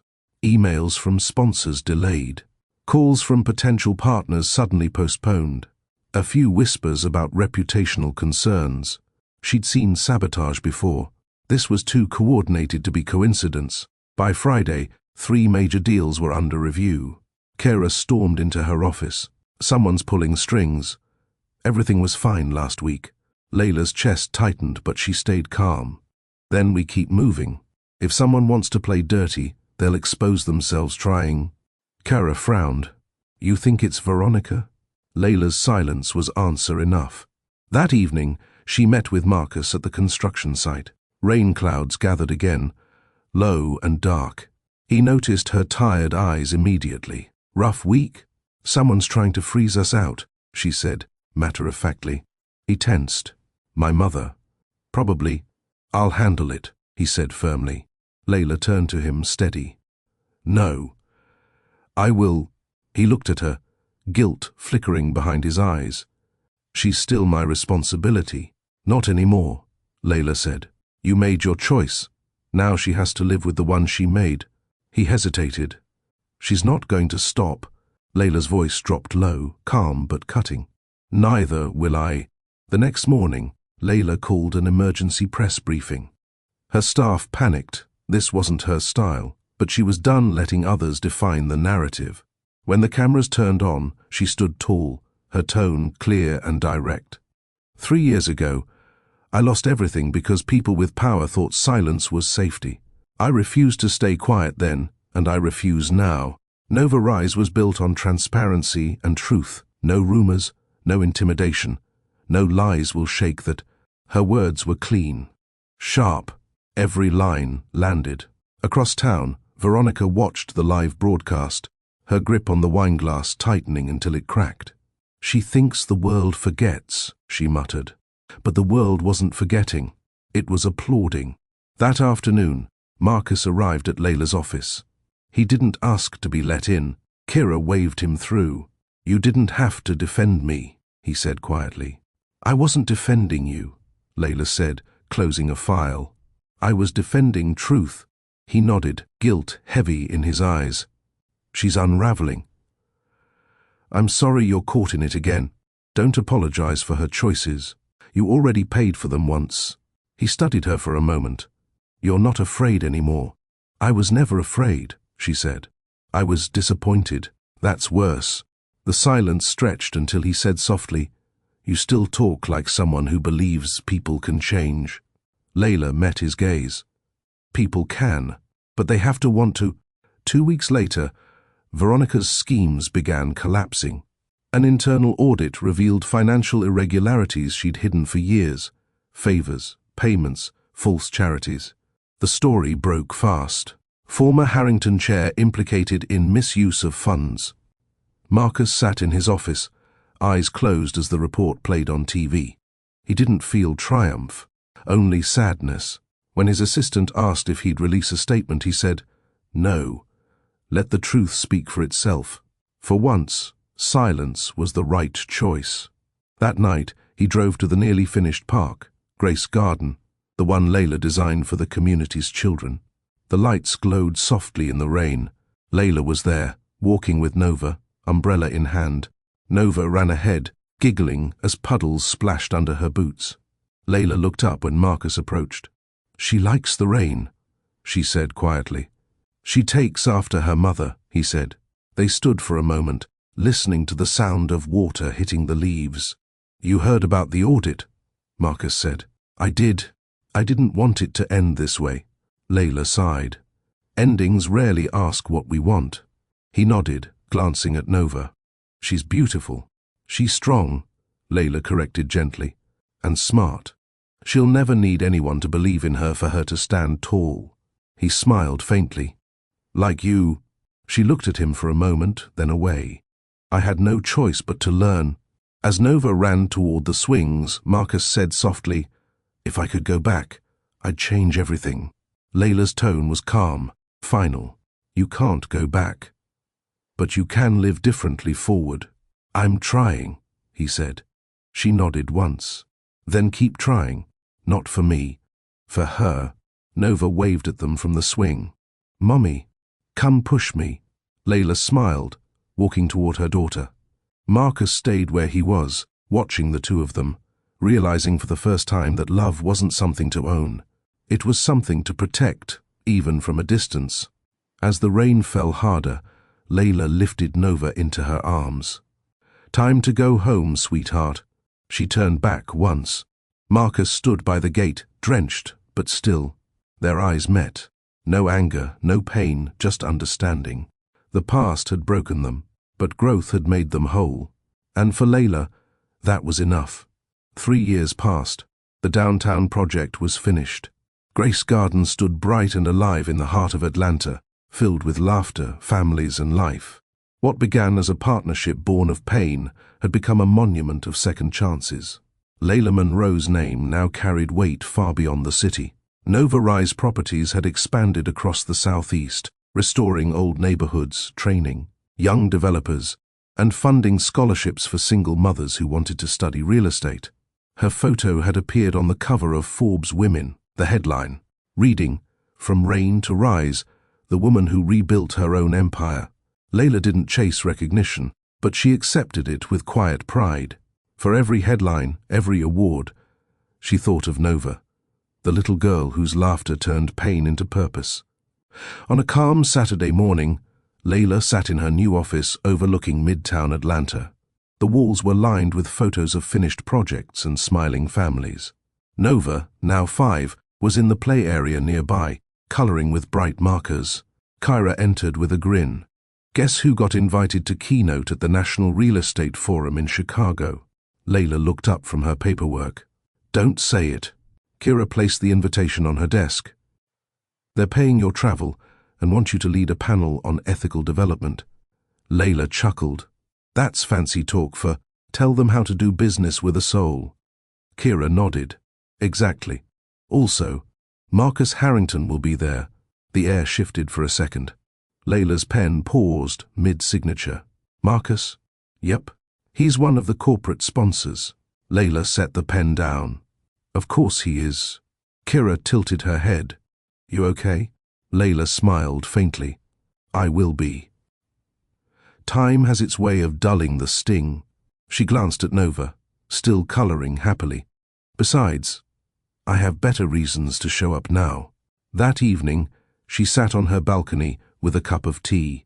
The city glowed beneath her, the hum of traffic soft against the night air. She thought about everything that had changed. She no longer dreamed about the night she was locked out in the rain. She no longer waited for apologies that never came. She didn't need closure anymore. She'd built it herself. Her phone buzzed. It was an unknown number. She ignored it twice, but on the third ring, she answered. "Layla Monroe," she said. The voice on the other end paused before speaking. "It's Marcus." Her breath caught for half a second, but her tone remained calm. "Marcus." "It's been a while." "Too long," he said softly. "I read about your foundation for women. I wanted to say congratulations. You're changing lives." "Thank you," she said simply. "I'm not calling to reopen the past," he added. "I just wanted to tell you that the board reinstated our community initiative, modeled after your blueprint. I'm naming it after my father." Layla nodded slowly. "He'd be proud." There was a pause. "And I owe you thanks for showing me what real legacy looks like." She smiled faintly. "Legacy isn't about what we leave behind, Marcus. It's about who we lift up while we're still here." He exhaled quietly. "Then I'm trying to lift the right people this time." She didn't say goodbye right away. Silence carried between them, not awkward, but peaceful. Two people who had finally stopped fighting their past. When she hung up, she whispered to herself, "Healing looks like this. No anger, no bitterness, just peace." The Chicago Forum came faster than expected. Layla arrived in a tailored navy suit, grace radiating in every movement. Her presentation was calm, measured, and inspiring. She spoke about rebuilding trust in communities, the importance of human, empathy in business, and how failure can become a foundation for growth. The room erupted in applause. Afterward, while greeting attendees, she turned. And there he was. Marcus stood near the back, hands in his pockets, wearing the same quiet expression she remembered from that rainy night. He waited until the crowd thinned before approaching. "You haven't changed," he said softly. Layla smiled. "That's the second time you've said that." "You're wrong again." He chuckled, nodding. "You're right. You've only gotten stronger." She studied him for a moment. His face was older, calmer. The arrogance was gone. He carried himself differently, lighter, freer. "How's your mother?" she asked. He hesitated. "She's living quietly. Florida now. We don't talk much." Layla nodded. "Some distances are meant to stay." He shifted, his voice lower. "You were right about everything. About trust. About how silence can destroy. I spent years trying to fix what couldn't be fixed, until I realized maybe fixing isn't the point." Layla's tone softened. "Then, what is?" "Learning," he said, "and making sure I never repeat the hurt I caused." She held his gaze, and for the first time she believed him. Later that evening, the conference hosted a dinner at a glass-ceiling ballroom overlooking Lake Michigan. City lights reflected off the water, calm and endless. Layla sat alone at her table for a moment, sipping wine. She didn't expect Marcus to join her, but he did, quietly, respectfully. "I wanted to thank you for being part of the project that changed everything for me," he said. She smiled faintly. "You mean the one that almost didn't happen?" "Exactly that one," he said with a small laugh. "It taught me something I wish I'd learned earlier." "What's that?" "That love without respect is just ownership, and that power without conscience is failure." She met his eyes, her expression unreadable. "Then maybe you finally understand what I was trying to teach you." He nodded. "I do now." For a long moment, they sat in silence, the air between them easy and warm. Not romantic, not distant, just real. When the night ended, Marcus offered to walk her to her car. She hesitated, then agreed. The Chicago air was cool and fresh. The streets shimmered with the reflections of passing cars and faint rain mist. As they reached her car, she turned to him. "You've changed, Marcus. I see it." He smiled gently. "I had a good teacher." She laughed quietly. "Life taught us both." He nodded. "You were my lesson." Layla's voice was soft. "And you were my reminder." He tilted his head. "Of what?" "That surviving isn't enough. You have to live again." They stood there, quiet, the rain beginning to fall. Marcus extended his hand, a simple gesture of peace. "For what it's worth, I'm glad you did." Layla looked down at his hand, then back at him. "So am I." She shook it. Firm, final, forgiven. When she returned to Atlanta days later, Nova ran into her arms at the airport. "Mommy, did you win?" the little girl asked, eyes bright. Layla smiled, kneeling to hug her tightly. "I didn't have to win, baby." "I already did." Nova tilted her head. "Because you helped people." Layla nodded. "Because I learned to forgive." That night, Layla tucked Nova into bed, kissed her forehead and whispered, "You'll grow up knowing strength, not fear." She stood by the window again as rain began to fall, just like it always had at every turning point of her life. But this time, it sounded different, softer, kinder. She whispered to the rain, "You took once, but now you remind me I survived." And somewhere, far away, Marcus looked out at the same sky, both of them under the same rain, both finally free. The invitation came in a white envelope sealed with gold. Layla almost missed it among the stack of business correspondence on her desk. When she opened it, her eyes lingered on the embossed lettering, City of Atlanta Honors Gala, recognizing leaders who rebuilt the heart of the city. And beneath that, in smaller print, recipient of the Legacy Award, Layla Monroe, founder of Nova Rise Properties. She read it twice before she let herself breathe. Her journey had started with nothing but rain, heartbreak, and a vow. Now, the same city that once watched her break was about to stand and applaud the woman she became. Kyra burst into her office as soon as she heard. "You're being honored at the same event that built this city's name." Do you understand what this means? Layla smiled faintly. It means the story finally came full circle. The night of the gala arrived with calm skies and soft air. No thunder, no storm, just the kind of evening that made everything feel earned. Layla wore a sleek ivory gown, simple and elegant. Nova, now 6, clung to her hand, her little dress a matching shade. "Mommy, are there going to be cameras?" Layla laughed. "Maybe. But you just smile like you always do." When they arrived, the crowd turned toward her as if light followed her steps. Applause began quietly and then swelled. But when she reached the podium to accept her award, she didn't speak about success or power. She spoke about pain and the lessons it teaches. "I used to think rain meant endings," she began. "Now I know it can mean cleansing. You don't grow from what's easy. You grow from what breaks you, and from the people who choose to stand back up after falling." Her voice was steady, her eyes full of quiet emotion. "This isn't just my story, it's every woman's story who's ever been told she couldn't rise. Tonight, I stand for her." The audience rose to their feet. In the back of the hall, Marcus stood among them, clapping, not out of guilt, not out of obligation, but out of genuine pride. After the ceremony, Layla walked through the crowd, accepting congratulations and smiles. When she reached the lobby, Marcus was waiting by the exit. She paused. "You came?" He nodded. "I wouldn't have missed it. Grace Garden reopened today after its expansion. The children planted a new oak tree in your name." Her brows lifted, surprised. "My name?" He smiled softly. "You inspired it. They call it the Tree of Renewal. Every year, families will add messages of hope under it." She hesitated, touched. "You did that?" "I helped," he said, "but it was their idea. They wanted to thank the woman who gave them a place to grow." Her chest tightened. "You've been doing good work." He met her gaze. "Trying to live differently forward." Layla nodded. "You kept your word, and you kept your grace," he said quietly, "even when I didn't deserve it." She smiled faintly. "Grace isn't given for the deserving, Marcus. It's given for the healing." Days later, she visited Grace Garden again.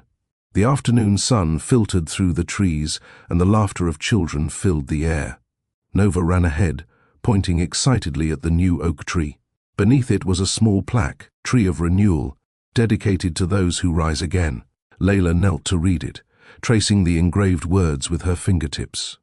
Nova leaned against her shoulder. "Did Daddy plant this?" Layla froze for a second. "What did you say, sweetheart?" Nova shrugged. "Grandma Kyra told me the man from the project helped plant trees for us." Layla smiled softly. "Yes, baby. He helped." Nova beamed. "He's nice." Layla nodded, voice quiet. "He's learning to be." They walked further into the park. Everything about the place felt lighter.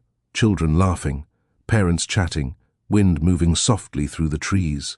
The space that once symbolized pain had transformed into peace. Later that evening, as Layla was leaving, Marcus appeared by the fountain.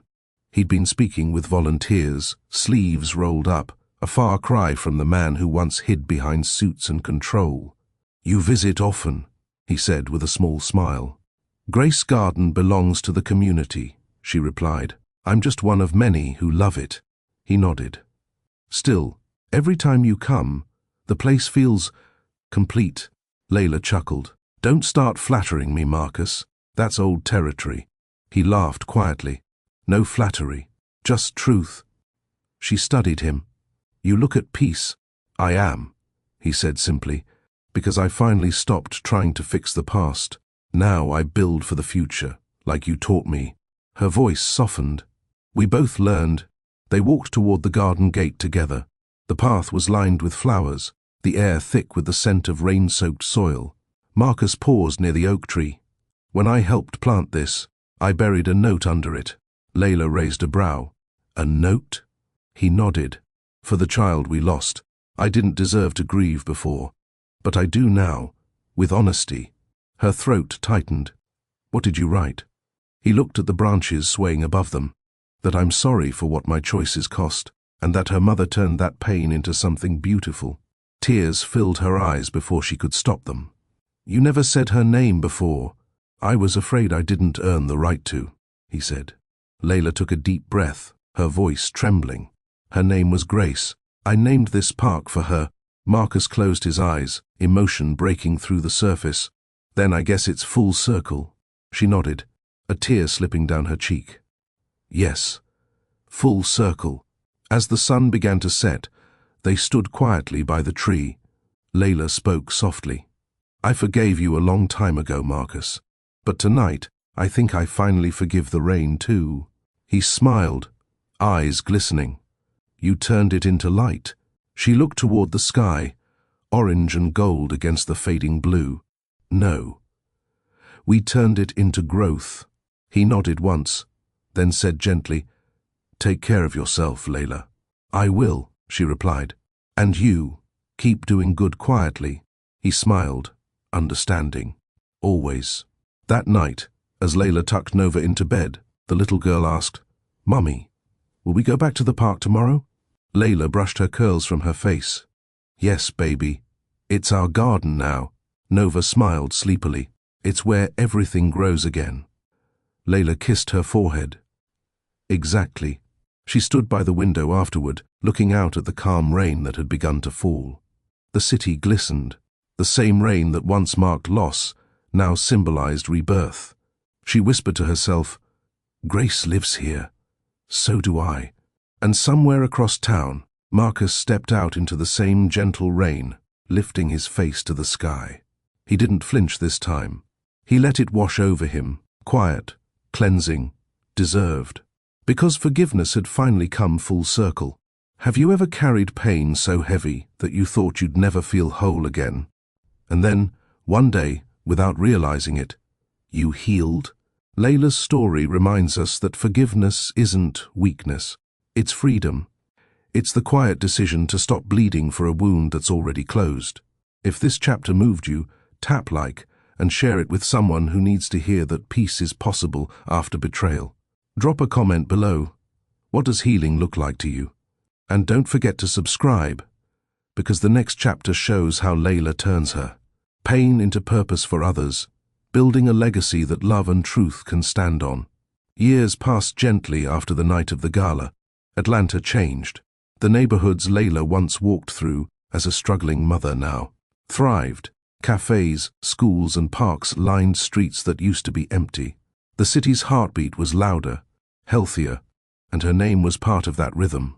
Nova Rise had grown beyond anything Layla once dreamed. The company now had offices in Dallas, Nashville, and Miami. Her calendar was packed with panels, mentorship sessions, and site visits. Yet no matter how big her world became, she never lost sight of her beginning, the rain, the pain, and the promise she made to herself. Every time she spoke to a group of women starting over, she began with the same words, Your story doesn't end in heartbreak. It begins there. The crowd always fell silent, because they felt the truth in her tone. On a cool spring morning, Layla arrived at a local university to guest lecture for an entrepreneurship class. Students lined up afterward, eager to speak with her. One young woman lingered at the back, clutching a notebook.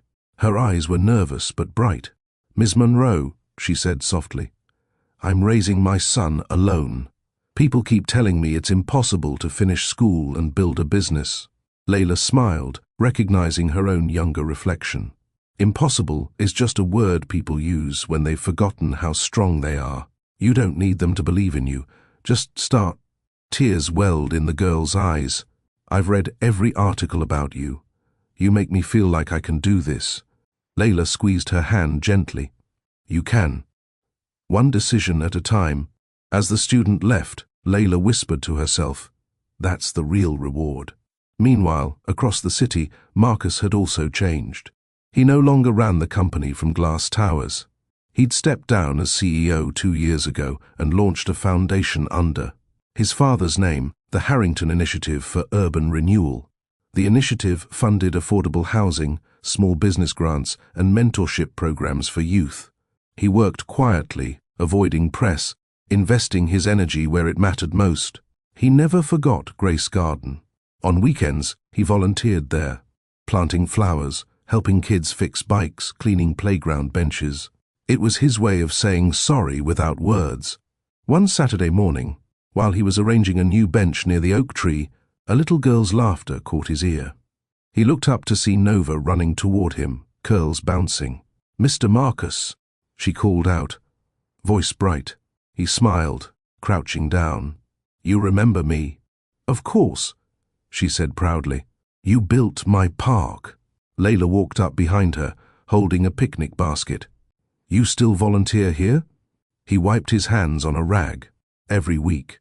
Helps me stay grounded." Layla nodded, setting the basket down. "We come here every month." Nova insists. Nova grinned. "Because Grace likes it when we visit."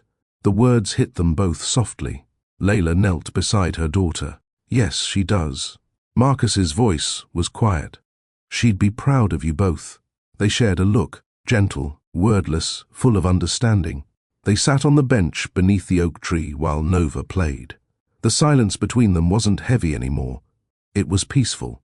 "She's growing fast," Marcus said. "She's got your stubbornness," Layla replied with a faint smile. He chuckled. "And your heart." Layla looked at him. "She doesn't know everything yet. I'll tell her when she's ready." He nodded slowly. "Whenever you decide, I'll respect it." Her voice softened. "That's all I ever wanted from you, Marcus. Respect." He met her eyes, the sunlight filtering through the leaves. "And it took losing everything to learn it." Layla smiled faintly. "Maybe that's how grace works. It waits until we're ready to see it." The months that followed were simple and kind.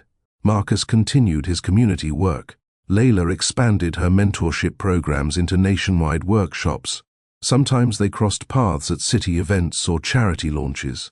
Their conversations stayed light, about projects, about Nova, about the city they'd both helped rebuild.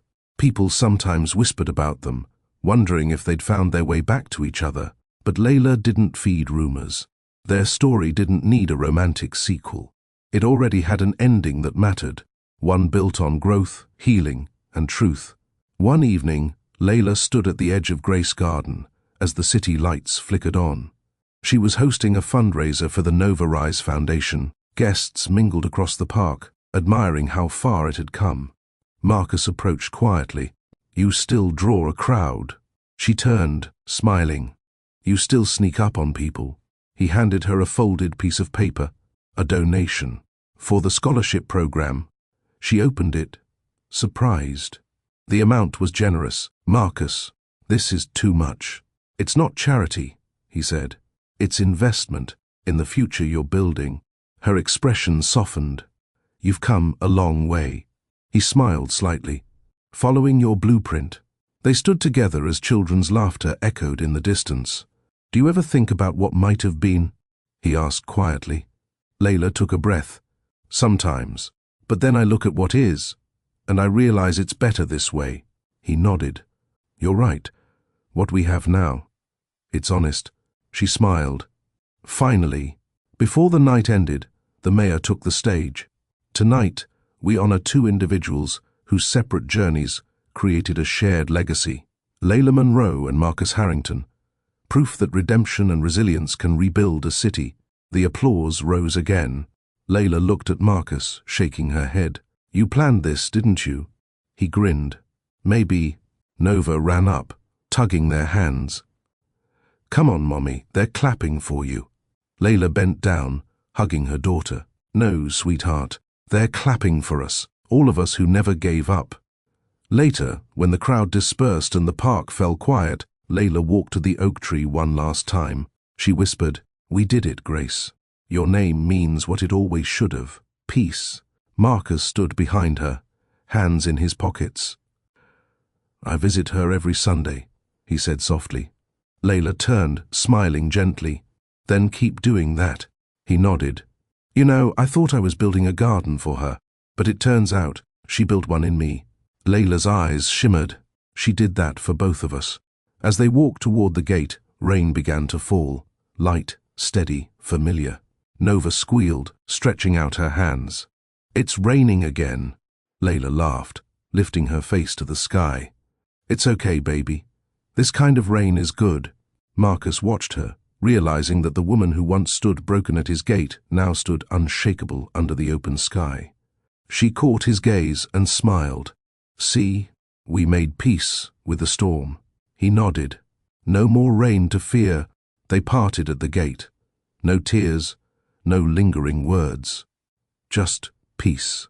The circle was complete. And as the rain fell over the garden named for the child they lost, it carried no pain this time, only grace. 5 years later, Grace Garden had become more than a park. It was now a city landmark, a living tribute to resilience. Every spring, families gathered beneath the oak tree to read the handwritten notes left by others. Messages of love, forgiveness, and second chances fluttered in the wind like small prayers. Layla stood near the tree one sunny afternoon, watching volunteers plant new flowers along the pathway. Nova, now 11, helped organize the event with her friends. Her laughter was loud, confident, the sound of a child who'd grown up surrounded by peace, not pain. "Mom," Nova called, waving a clipboard. "They need more soil for the flower beds." Layla smiled, adjusting her hat. "Tell them I'm on it, boss lady." Nova giggled. "You say that to me now, but when I'm older, you'll still think I'm your baby." Layla chuckled. "Always." After the volunteers finished, Layla sat beneath the oak tree. A gentle breeze carried the scent of lavender and freshly cut grass. She opened a notebook, one she used to keep for herself back when life felt too heavy to speak aloud. She flipped through pages filled with lessons, reminders, and small victories. Don't chase closure. Build it. Rain doesn't ruin. It renews. Love must never silence you. Each line was a chapter of her life written in quiet strength. As she closed the book, a familiar voice broke the stillness. "Still writing wisdom in margins?" She turned. Marcus stood a few feet away, wearing jeans, a plain grey shirt, and the same soft smile he always carried when he looked at her. "Old habits die hard," she said warmly. "What brings you here today?" He nodded toward the community center beside the garden. "We just opened a youth design lab. I wanted to show you." Layla's eyes brightened. "You did that?" He shrugged. "You inspired it. We named it the Monroe Center for Urban Vision." Her mouth parted slightly. "You didn't have to." "I wanted to," he said simply. "You changed what this city means. The least I can do is help others see it the way you do." She smiled faintly. "You never stop surprising me. Guess I'm still learning from the best." They walked through the new building together. The lab was filled with young minds sketching blueprints, coding design, models, and building miniature structures from recycled materials. A young intern approached shyly. "Miss Monroe, thank you for funding our first project. We're designing eco-housing for low-income families." Layla's heart swelled. "I can't take all the credit. Mr. Harrington here had a hand in it." The intern grinned. "You two make a great team." Layla glanced at Marcus, who gave a modest smile. "We do," she said quietly. But this time, there was no sadness behind the words, only peace.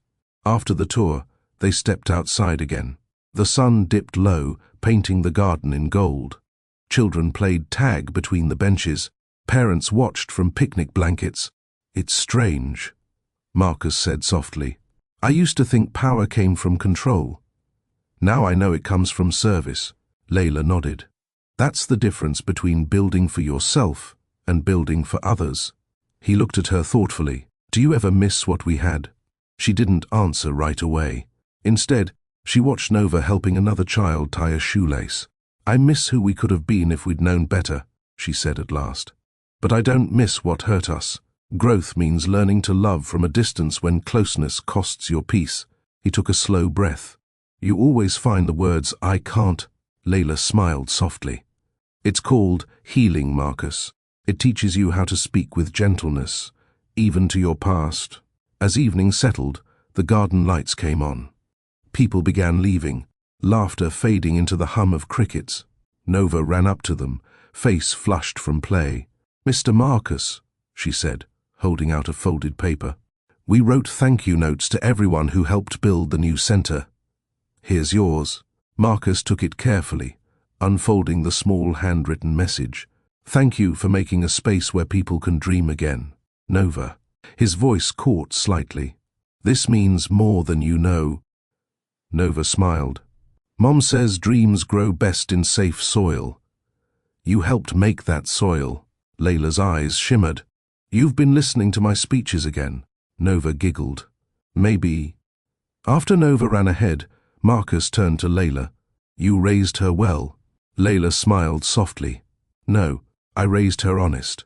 The world taught her well. He nodded. She reminds me of you. Then she'll never let anyone tell her she's less than she is. They both laughed quietly. He looked at her for a long moment.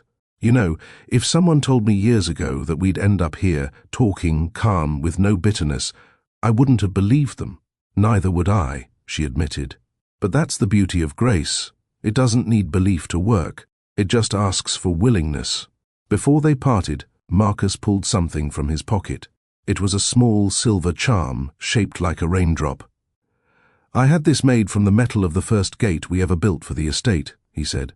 I thought it might be time to turn a symbol of pain into one of peace. Layla held it in her hand, running her fingers over its smooth surface. It's beautiful. It belongs to you, he said. You were the only one strong enough to stand through the storm. She looked up, smiling gently. We both did. He nodded once. Take care of yourself, Layla. I always do. They exchanged one final look, the kind that carried gratitude instead of regret, and then he walked away, fading into the quiet street. Later that night, Layla tucked the charm into her jewelry box, beside her father's old watch and a photo of Nova as a baby. She stood by her window again, as she had so many times before, watching rain drizzle softly over the city. The world outside glowed with light, proof that storms don't last forever. She whispered, "Thank you for the rain, for the loss, for the lesson." And in that moment, she realized her story had never been about revenge or redemption. It was about rebirth, because the woman who once stood trembling in the rain now stood tall in its memory, her heart finally whole. The following year, Atlanta glowed brighter than ever. Billboards across downtown carried an image of Layla standing beside a group of young entrepreneurs, students from her foundation's first graduating class. The headline read, "From brokenness to blueprints, how one woman rebuilt more than a city." Layla smiled when she saw it on her morning commute, not because of the fame, but because it symbolized everything she once thought she lost: dignity, purpose, peace. As her driver pulled up to the Novarise headquarters, she stepped out, clutching her coffee. The glass building reflected the sunrise, and in its lobby hung a simple quote she'd chosen herself: "The strongest walls are built by those who've survived the storm." Inside, her staff was already buzzing. Kira, her trusted assistant, rushed over. "Morning, boss. The mayor's office called. They want you to speak at the Women's Business Expo next week." Layla blinked. "That's the national one, isn't it?" Kira nodded, grinning. "Washington, D.C. Thousands of attendees. You'll be the keynote speaker." Layla laughed softly. "Me, the girl who once begged for shelter in the rain." Kira crossed her arms playfully. "The same girl who now owns half the skyline." "Yes, you." They both laughed, the sound filling the office like sunlight. That evening, after a long day of meetings, Layla drove herself home. She preferred solitude sometimes. No drivers, no chatter, just her thoughts. Nova was already asleep when she arrived. The quietness of her home felt peaceful. She poured herself a cup of tea and sat by the window, looking out over the glowing city. Her phone buzzed. A message appeared from an unknown number. "Marcus, saw the news about your expo. Congratulations. You're changing lives again." She smiled faintly, typing back, "Layla, thank you. The city changed me first." Seconds later, his reply came. "Marcus, maybe that's what healing really is. Letting what broke you rebuild you." She didn't answer. She didn't need to. The words were enough. Days later, she flew to Washington. The expo hall was filled with hundreds of women, founders, investors, dreamers. As she waited backstage, she glanced down at her notes, but she barely needed them. This speech came from somewhere deeper. When her name was called, the applause was thunderous. Cameras flashed. She stepped onto the stage and began. I used to believe strength was about holding everything together. But I learned that real strength is knowing when to let go of what broke you, of who doubted you, of the version of yourself that only survived. The room was silent. Every word felt alive. I was left in the rain once, pregnant, heartbroken, and alone. And I thought that was the end of my story. But I was wrong, because sometimes God uses pain to plant seeds you didn't know could grow. Tears shimmered in the audience. "Don't chase revenge," she said gently. "Build redemption. Not for them, for yourself. Let your healing be louder than their harm."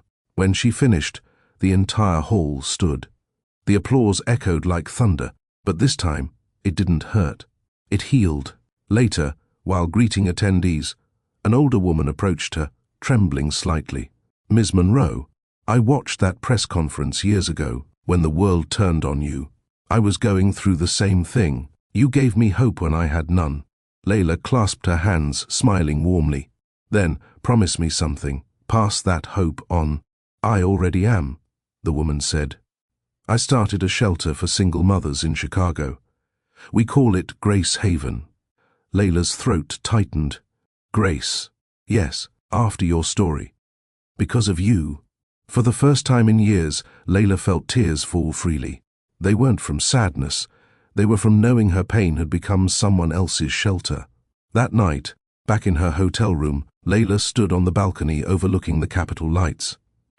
She called Nova, who answered sleepily. "Mummy, how was your speech?" "It went well, sweetheart," Layla said softly. People listened. Nova yawned. "They always do when you talk about the rain." Layla laughed quietly. "You're getting wise too soon." "I learned from you," Nova murmured, already drifting. "Sleep, baby. Mummy's coming home tomorrow." When she hung up, Layla turned back to the city skyline. The wind was cool against her face. She closed her eyes and whispered a silent prayer of gratitude for second chances, for grace, and for the strength to become the woman she needed years ago. She didn't need Marcus anymore, but she didn't hate him either. His story had simply served its purpose in hers. Back in Atlanta, a few days later, she received a package at her office. Inside was a framed photo of Grace Garden at sunset, the oak tree surrounded by blossoms. Beneath it, a note in Marcus's handwriting. "You built more than buildings. You built peace. Thank you for showing me how." Layla smiled and placed it on her desk. No tears, no regrets, only gratitude. She looked around her office, sunlight filling every corner. Nova's drawings lined the wall. The team's laughter echoed down the hall. The life she once begged for had grown from within her. For the first time in forever, she wasn't fighting to prove her worth. She was living it. That evening, she attended the ribbon-cutting ceremony for Nova Rise's new downtown headquarters. Reporters surrounded her, microphones flashing. "Ms. Monroe, what does this moment mean to you?" She smiled softly. "It means survival is only the first step. The real victory is building something that outlives your pain." Applause filled the courtyard as she cut the ribbon, surrounded by employees and city leaders. Marcus was there too, standing quietly in the crowd. When their eyes met, they exchanged a nod. No words, just mutual respect. Because sometimes, the greatest love story isn't between two people. It's between a person and the life they rebuild. 2 years later, the Nova Rise Foundation had gone global. From Atlanta to Nairobi, from Houston to Lisbon, the name Layla Monroe had become synonymous with rebuilding, of cities, of hearts, of lives. Her story appeared in textbooks, documentaries, and leadership talks around the world. But she never forgot her why. Every initiative the foundation launched carried the same 3 principles she'd written years ago in her journal. 1. Build from truth. 2. Lead with compassion. 3. Leave light behind. Layla often said, "If the next generation still has to fight the same battles, then we've only built monuments, not change." And she was determined to build change. On a bright afternoon, Layla walked through the main Nova Rise campus, now home to over 500 employees. She passed a glass wall etched with a quote from one of her earliest speeches. Grace isn't about erasing the past. It's about transforming it into a bridge. Kara followed beside her, holding a folder. The United Nations wants you to represent the foundation at their World Housing Summit. They're giving you the Global Impact Award. Layla laughed softly. And here I thought I'd finally get a quiet month. Kira smiled.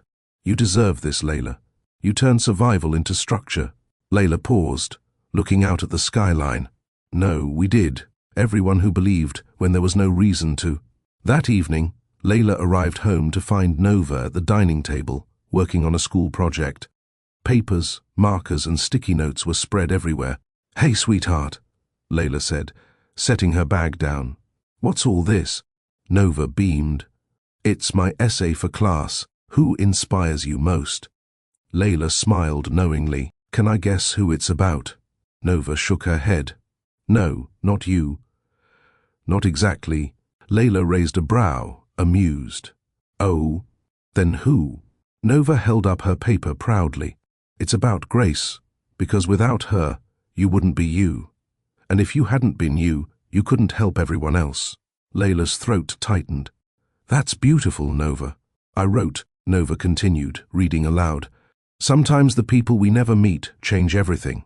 Grace taught my mom how to be strong. My mom taught me how to be kind. And one day, I'll teach others how to be both. Layla walked over, knelt beside her daughter, and hugged her tightly. You already are, baby. Months later, Layla stood before the United Nations Assembly in Geneva. The hall was vast, filled with delegates from over 50 nations. As the announcer listed her accomplishments, she felt none of the pride of ego, only deep gratitude.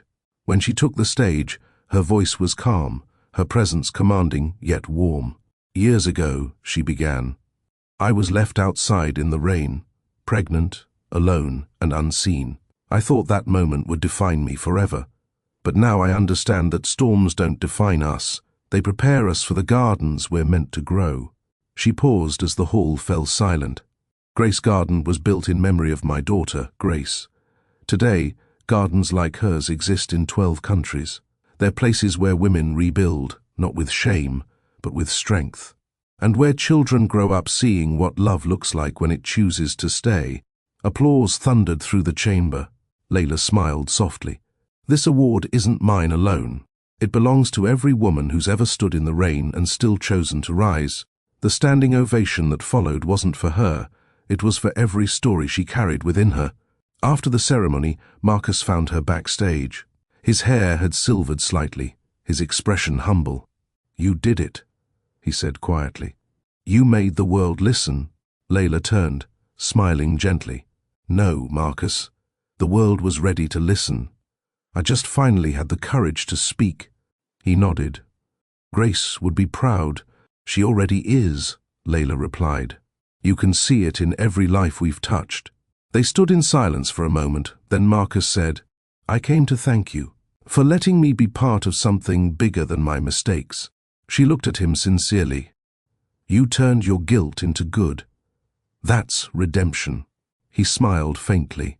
And you turned pain into purpose. That's legacy. They shook hands, not as former lovers, not as adversaries, but as two people forever linked by truth. Years later, when Layla's story was adapted into a book titled Grace in the Rain, she refused to make it a tale about betrayal. It's not about what they did to me, she told her publisher. It's about what I did after. The book became a bestseller, translated into 12 languages. Readers around the world wrote letters, sharing how her journey helped them forgive, rebuild, and believe again. One letter stood out. It came from a teenage girl in Brazil.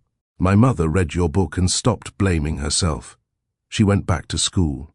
Now she says we'll visit Atlanta one day to see Grace Garden. Thank you for giving us back hope. Layla folded the letter and placed it beside the raindrop charm Marcus had once given her. Together, they told a story of what pain can become when love refuses to die in silence. On the 10th anniversary of Grace Garden, Layla hosted a private event. Nova was 16 now, poised, intelligent, and full of life. She took the microphone as guests gathered under the oak tree. This garden began with my mother's tears, Nova said confidently. But look around. Now it blooms with laughter. Every flower here is proof that love doesn't end, it transforms. The crowd applauded as Layla watched with pride and tears in her eyes. After the event, Nova joined her. You okay, Mom? Layla nodded. Better than okay. I think I finally understand what grace really means. Nova smiled. What does it mean? Layla looked at her daughter and said softly, It means turning hurt into harvest.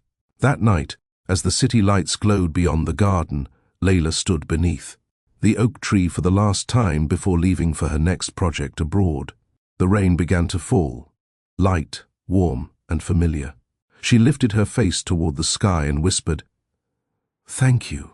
Her voice was steady, her heart at peace, because the woman who once stood abandoned in the storm now stood surrounded by everything she'd built: love, purpose, and grace. And the rain no longer meant pain. It meant legacy. The sky over Savannah glowed gold as Layla's car turned onto the familiar old street where her childhood began.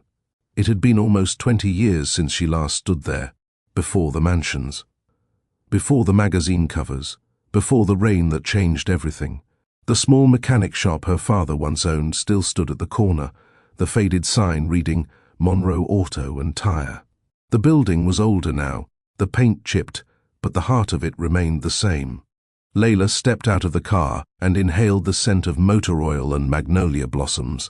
It was the smell of her past, the one she used to run from, but now came home to honor. A neighbor across the street gasped, Layla Monroe. Lord, is that really you? Layla smiled warmly. It's me, Miss Della. The older woman hurried over, pulling her into a hug. Your mama would have been so proud, baby.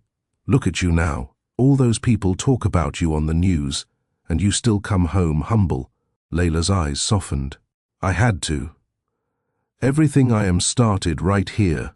Later that afternoon, she visited the small cemetery where her parents rested. She knelt between their graves, brushing the leaves from the headstones. Hey, Mama. Daddy. Her voice wavered slightly. I know it's been a long time. I thought I'd visit when I felt like I had something to show for myself. She smiled faintly. I do now. Nova's growing fast. She's everything you'd hope for, kind, brave, and full of questions. She's got your heart, Mama, and your patience, Daddy.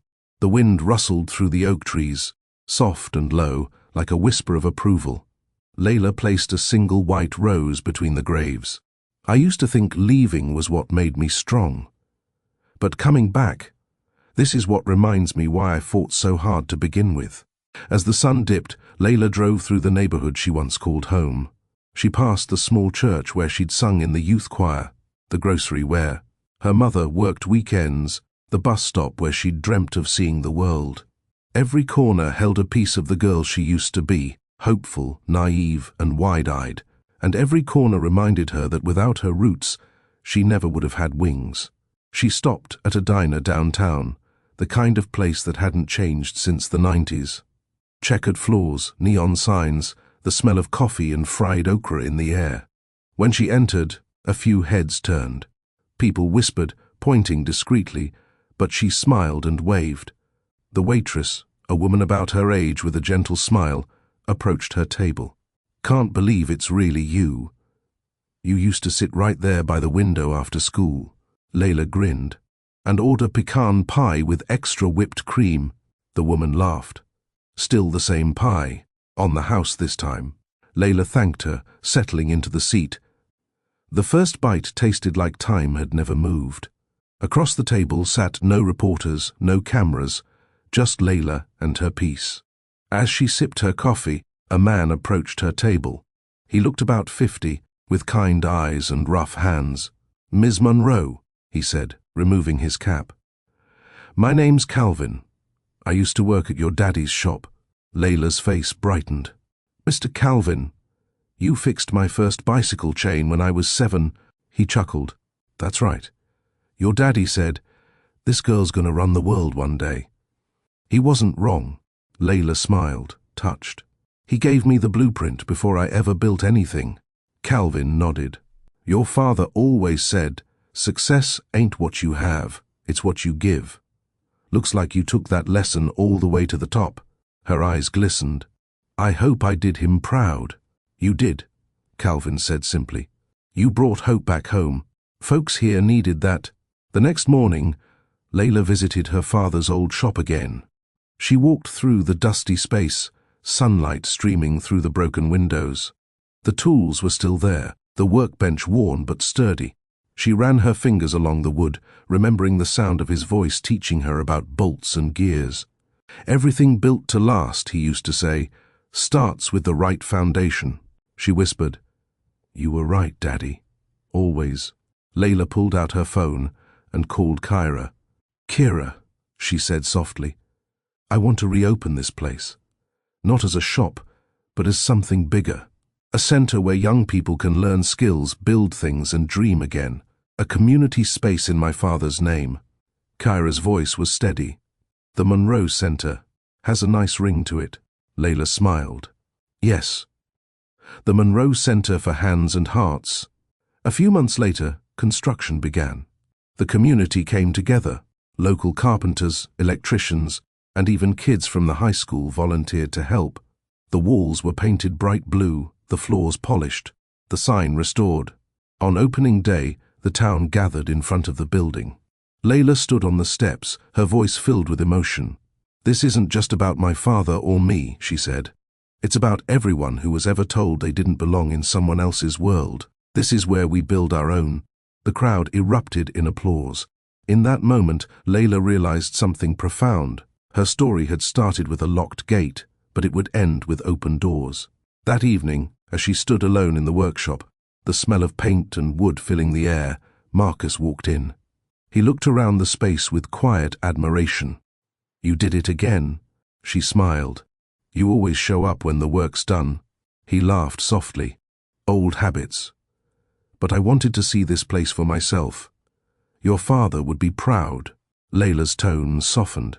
You knew him? Not personally, he said, but I've read about him. The things he taught you shaped everything you became, and now you're shaping others. She nodded. It's what legacy means, turning what we learn into something we leave behind. He looked at her, the warm light catching his face. You've changed everything, Layla, not just for yourself, for everyone. She smiled gently. I didn't do it alone. Every hand that helped, every voice that believed, it all mattered. Marcus stepped closer. You still have that ring I gave you once? Layla chuckled. I kept it as a reminder of who I used to be. He tilted his head. And who are you now? She looked around the room, her voice calm and sure. A woman who finally knows she was enough all along.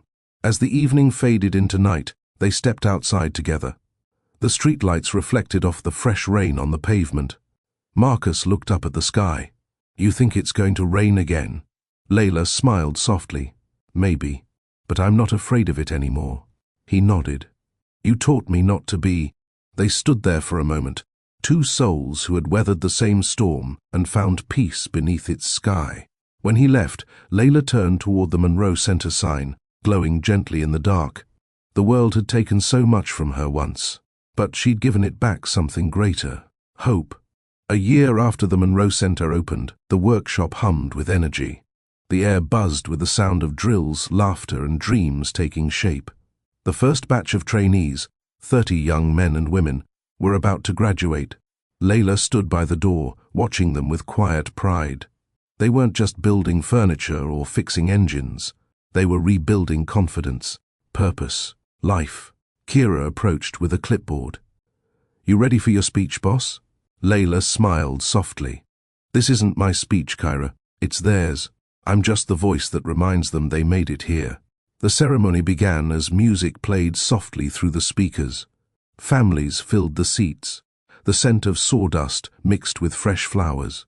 A banner stretched across the wall, Monroe Center Graduation, built with hands and heart.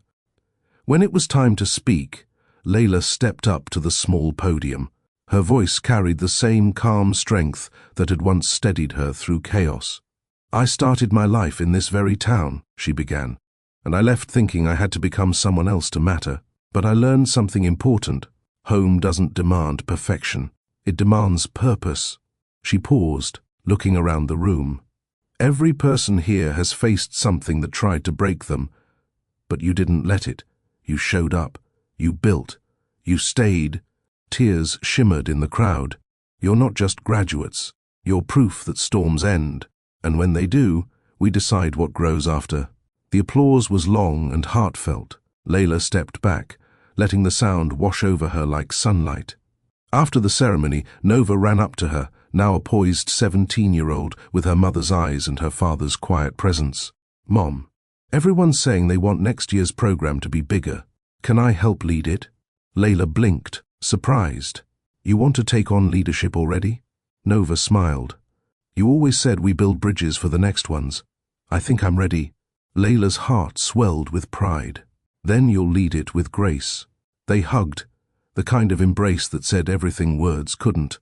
That evening, when the guests left and the lights dimmed, Layla walked through the empty center alone. She trailed her fingers across the tables, the fresh wood warm beneath her touch. Her thoughts drifted to her father's voice again, steady and loving. Everything built to last starts with the right foundation. Tears welled softly in her eyes. "I think I finally understand, Daddy. The foundation wasn't the building, it was me." Outside, the air was still. But in the distance, dark clouds gathered, soft, heavy, familiar. Marcus arrived quietly, as if the evening had called him there. His coat collar was turned up against the wind. "I heard about the graduation," he said. "Congratulations." Layla smiled faintly. "You heard fast." He shrugged. "Word travels when it's good news." They stood beneath the awning as the first drops of rain began to fall. "Do you remember the last time it rained like this?" he asked softly. Layla nodded. "Every time it rains, I remember, but this feels different," he said. "It is," she replied, "because this time the rain doesn't mean something's ending." Thunder rolled far away, low and gentle. Marcus took a deep breath. "I wanted to tell you, I'm moving. My foundation's expanding to Kenya. We're starting housing projects near Nairobi."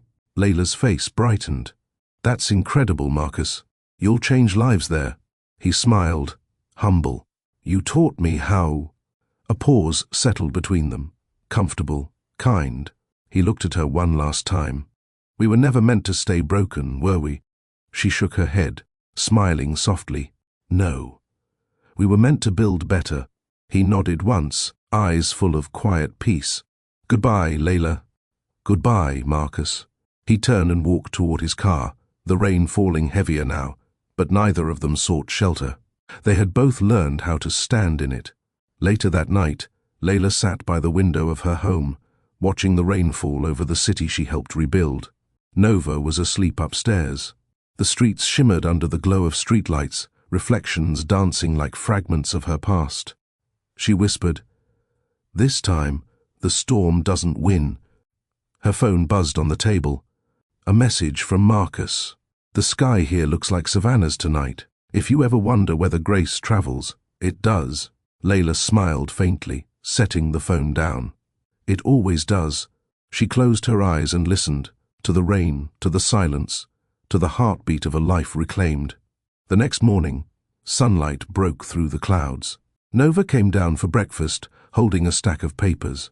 "Mom, I've been thinking, what if we open another Monroe Center in another state, one where kids like me can learn early that they're enough?" Layla turned from the stove, smiling. "Then we start drawing the plans today." Nova grinned. "Together." "Always together," Layla said. They stepped outside after breakfast, the world still damp but glowing. The air smelled like new beginnings. That afternoon, Layla returned to Grace Garden for the first time in months. The oak tree stood taller than ever. Flowers covered the path. Families laughed nearby. She knelt by the plaque and traced the engraved words again. For the child who never saw the sun but changed 2 lives forever. "Thank you, Grace," she whispered. "You were never gone. You became everything." As she rose, she noticed something new, another plaque beside the bench. "In honor of Layla Monroe, she taught us that storms grow gardens." Her eyes filled. She hadn't known they'd done that. And for the first time, she cried. Not from pain, but from awe, because she realized her story had already become part of the soil. As dusk settled, the rain returned, soft, cleansing, endless. Layla sat under the oak tree, her heart calm. Somewhere in the distance, she could hear her daughter laughing. Somewhere even farther, the world was still being rebuilt by the echoes of her voice.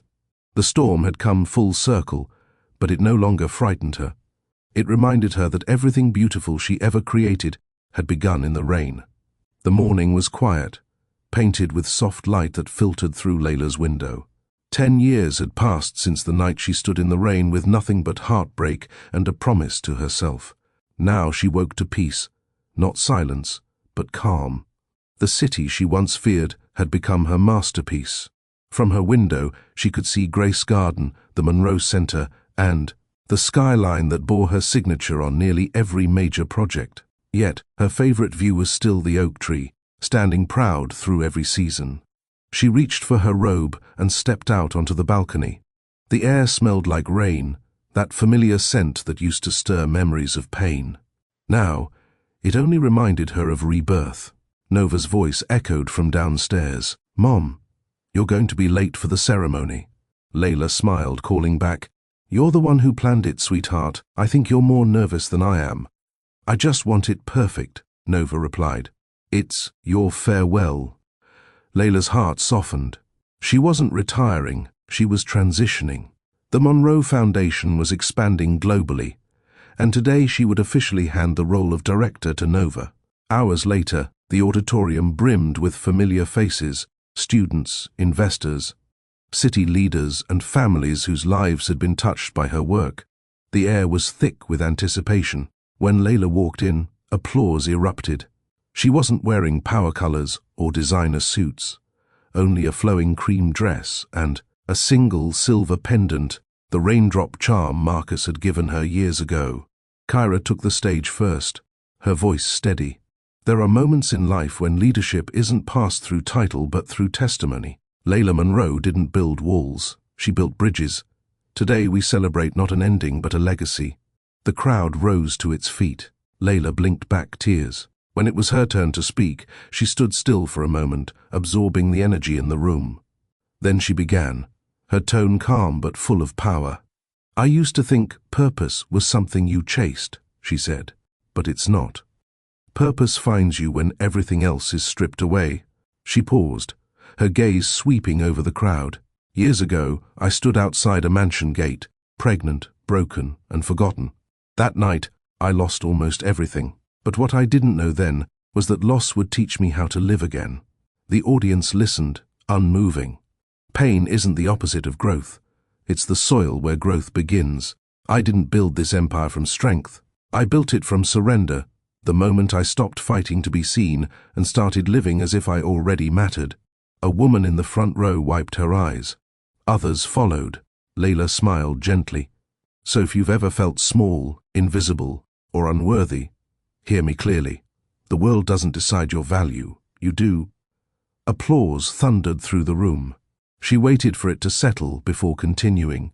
"Today, I'm proud to pass this foundation to someone who reminds me daily that love and legacy belong together. She's the reason I kept going when everything told me to stop." Layla turned toward the side of the stage. "Nova, baby. Come join me." Nova stepped out, radiant and confident, wearing a simple navy dress and her mother's calm expression. The applause was immediate, but what made Layla proud wasn't the cheers. It was the quiet awe in Nova's eyes. Layla handed her the symbolic key to the foundation, a handcrafted silver piece shaped like a leaf, representing growth. "This," she said softly, "isn't about carrying my name. It's about carrying the light we built together. Promise me you'll lead with heart before anything else." Nova nodded, her voice steady. "I promise, Mom." They hugged as the crowd rose to its feet again, clapping until the sound felt like wind. Kara leaned in to whisper, "You've done it, Layla. You've closed the circle." Layla smiled through tears. "No." The circle expanded. After the ceremony, the two walked outside into the courtyard, where a light drizzle began to fall. The sky was grey but gentle, Not the kind of storm that destroys, but the kind that nourishes. Nova tilted her face upward, laughing. It's raining again. You know what that means? Layla nodded. Grace is here. They walked toward the oak tree in the middle of the courtyard. It had grown enormous over the years, its branches stretching wide enough to cover them both. Beneath it sat a new plaque, recently installed. For every woman who ever stood in the rain and refused to fall. Layla read it silently, her heart swelling with gratitude. Nova looked at her. Do you ever think about him, Marcus? Layla took a deep breath, her answer calm. I do. Not with regret, with peace. He was part of my becoming. We all meet people who teach us how to love, how to hurt, and how to heal. He taught me all three. Nova nodded thoughtfully. Then maybe one day I'll thank him too. Layla smiled. Do it through kindness. That's the best thank you there is. They sat on a bench beneath the tree, listening to the soft rhythm of rain. Around them, families lingered, children played, and laughter mixed with the scent of wet earth. Layla whispered, This rain feels different. Nova glanced at her. How so? It feels like goodbye, Layla said softly. Not the sad kind, the peaceful one. Nova rested her head on her mother's shoulder. You've earned your peace, Mom. Layla's voice broke slightly. And you've earned the world, baby girl. They stayed like that until the rain eased, the clouds parting to reveal a faint glow of sunlight. Later that night, Layla stood at her window again, looking out over the city lights. The oak tree was barely visible from here, but she didn't need to see it. She felt it, alive, rooted, eternal. Her reflection in the glass stared back, not the girl who begged at a gate, but the woman who built her own kingdom from the ashes of rejection. She whispered, We made it, Grace. All of us. Her phone buzzed once more with a message from an old number. Marcus, leaving for Nairobi tonight. The sky's grey, but it's peaceful. Reminds me of you. Thank you for teaching me what real love means. Grace without possession. Layla smiled, typing a single reply. Layla, safe travels. Keep building. She set the phone down, turned off the lamp, and let the quiet rain outside sing her into the next chapter of her life, one without storms, one filled only with peace. A week after the ceremony, the world seemed to slow down for Layla. The noise of accolades faded, replaced by a peace she hadn't felt in years. Her mornings became simple again, tea before sunrise, walks through the garden, and quiet prayers whispered under her breath. She no longer needed applause or validation. Her worth had already spoken through the lives she'd touched. On a gentle Sunday afternoon, she sat at her writing desk by the window, a leather-bound notebook open in front of her, the same one she had carried through every season of her life. At the top of the page she wrote the title, A Letter to My Daughter, and to every woman who once stood in the rain. Her pen moved slowly at first, but soon the words flowed as naturally as breath. My dearest Nova, if you're reading this one day when I'm no longer here to answer your questions, I want you to know, I was never strong because I never broke. I was strong because I broke and kept rebuilding. Life will test you. People will misunderstand you. But promise me something. Don't let bitterness make a home in your heart. It eats the same space love was meant to live in. Remember, love should never cost you yourself. The right people won't ask you to shrink so they can shine. They'll stand beside you and hand you the light. And when you fall, because you will, fall with grace. Rise with purpose. Let the rain wash you, not define you. Layla paused, wiping a tear before continuing. I once thought my story was about revenge. I was wrong. It was always about renewal. The world will tell you that success is how high you climb. But it's not. It's how many you lift while you rise. Build something that lasts longer than applause. Build something that whispers hope when no one's watching. And when it rains, because it always will, remember your mother learned to dance in it. With all my love, Mom. She placed the pen down, closing the book gently. The ink was still wet, glistening in the light. For a long moment, she simply sat there, quiet, fulfilled, free. Later that evening, she visited Grace Garden one last time before her trip abroad. The city skyline shimmered behind the oak tree as if bowing to the moment. Families strolled the paths. Children chased bubbles through the air, and the sound of laughter carried through the gentle wind. Layla walked to the bench beneath the oak and sat alone, her raindrop pendant glinting faintly against her dress. She whispered softly, "You've done your work, Grace. And so have I." The air grew still, heavy with memory. A single drop of rain landed on her hand. Then another. She looked up and smiled. "There you are." The drizzle continued, light and familiar. Not a storm, not sorrow, just peace. Nova arrived moments later, umbrella in hand. "Mom, you forgot your jacket again," she teased. Layla chuckled. "Maybe I didn't forget. Maybe I just missed the rain." Nova shook her head, laughing. "You and your symbolism." Layla smiled warmly. "It's not symbolism, baby. It's gratitude." They sat side by side, the umbrella forgotten as the rain grew steady. Nova rested her head on her mother's shoulder. "You ready for the world tour?" "As ready as I was for the storm," Layla said softly. "And you?" Nova looked up. "Ready to build my own foundation." Layla nodded with pride. "Then you've already won."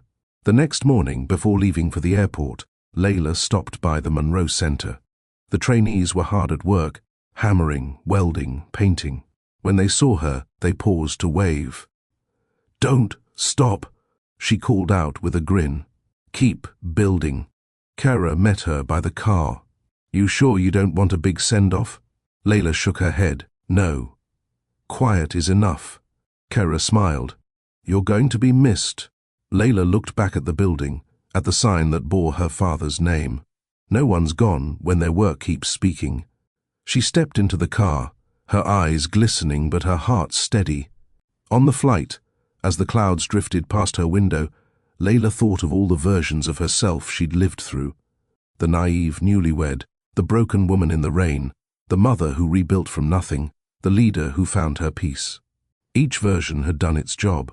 Now, she was simply Layla, a woman who had survived the storm and learned to become it, gentle when needed, strong when required. Back in Atlanta, the rain began again that night. Nova sat in her mother's office, finding the letter on the desk. She read it slowly, her eyes wet but her smile unbroken. When she finished, she whispered, "I'll keep your promise, Mom." She stepped out onto the balcony, letting the rain fall on her face. Kyra called from downstairs. "Nova, you'll get soaked." Nova laughed softly. "It's okay. It's only Grace." Final scene. A year later. A statue now stood in Grace Garden, not grand, but graceful. It showed a woman holding an umbrella half closed, one hand reaching out as if feeling the rain. The inscription beneath read, Layla Monroe, 1989 to, she didn't wait for the storm to pass. She became the rain. Every spring, Nova visited the statue with flowers. She always placed one white rose and whispered, "You didn't just survive, Mum. You taught the rest of us how to bloom." Then she'd look toward the oak tree and smile, because even on the greyest days, sunlight always found its way through. Have you ever been left standing in the rain, forgotten, heartbroken, and wondering why life had to hurt that way? If you have, Layla's story is for you. She didn't rise because life was kind. She rose because she stopped waiting for rescue. Because she realized that even the rain, the very thing that once broke her, could help her grow.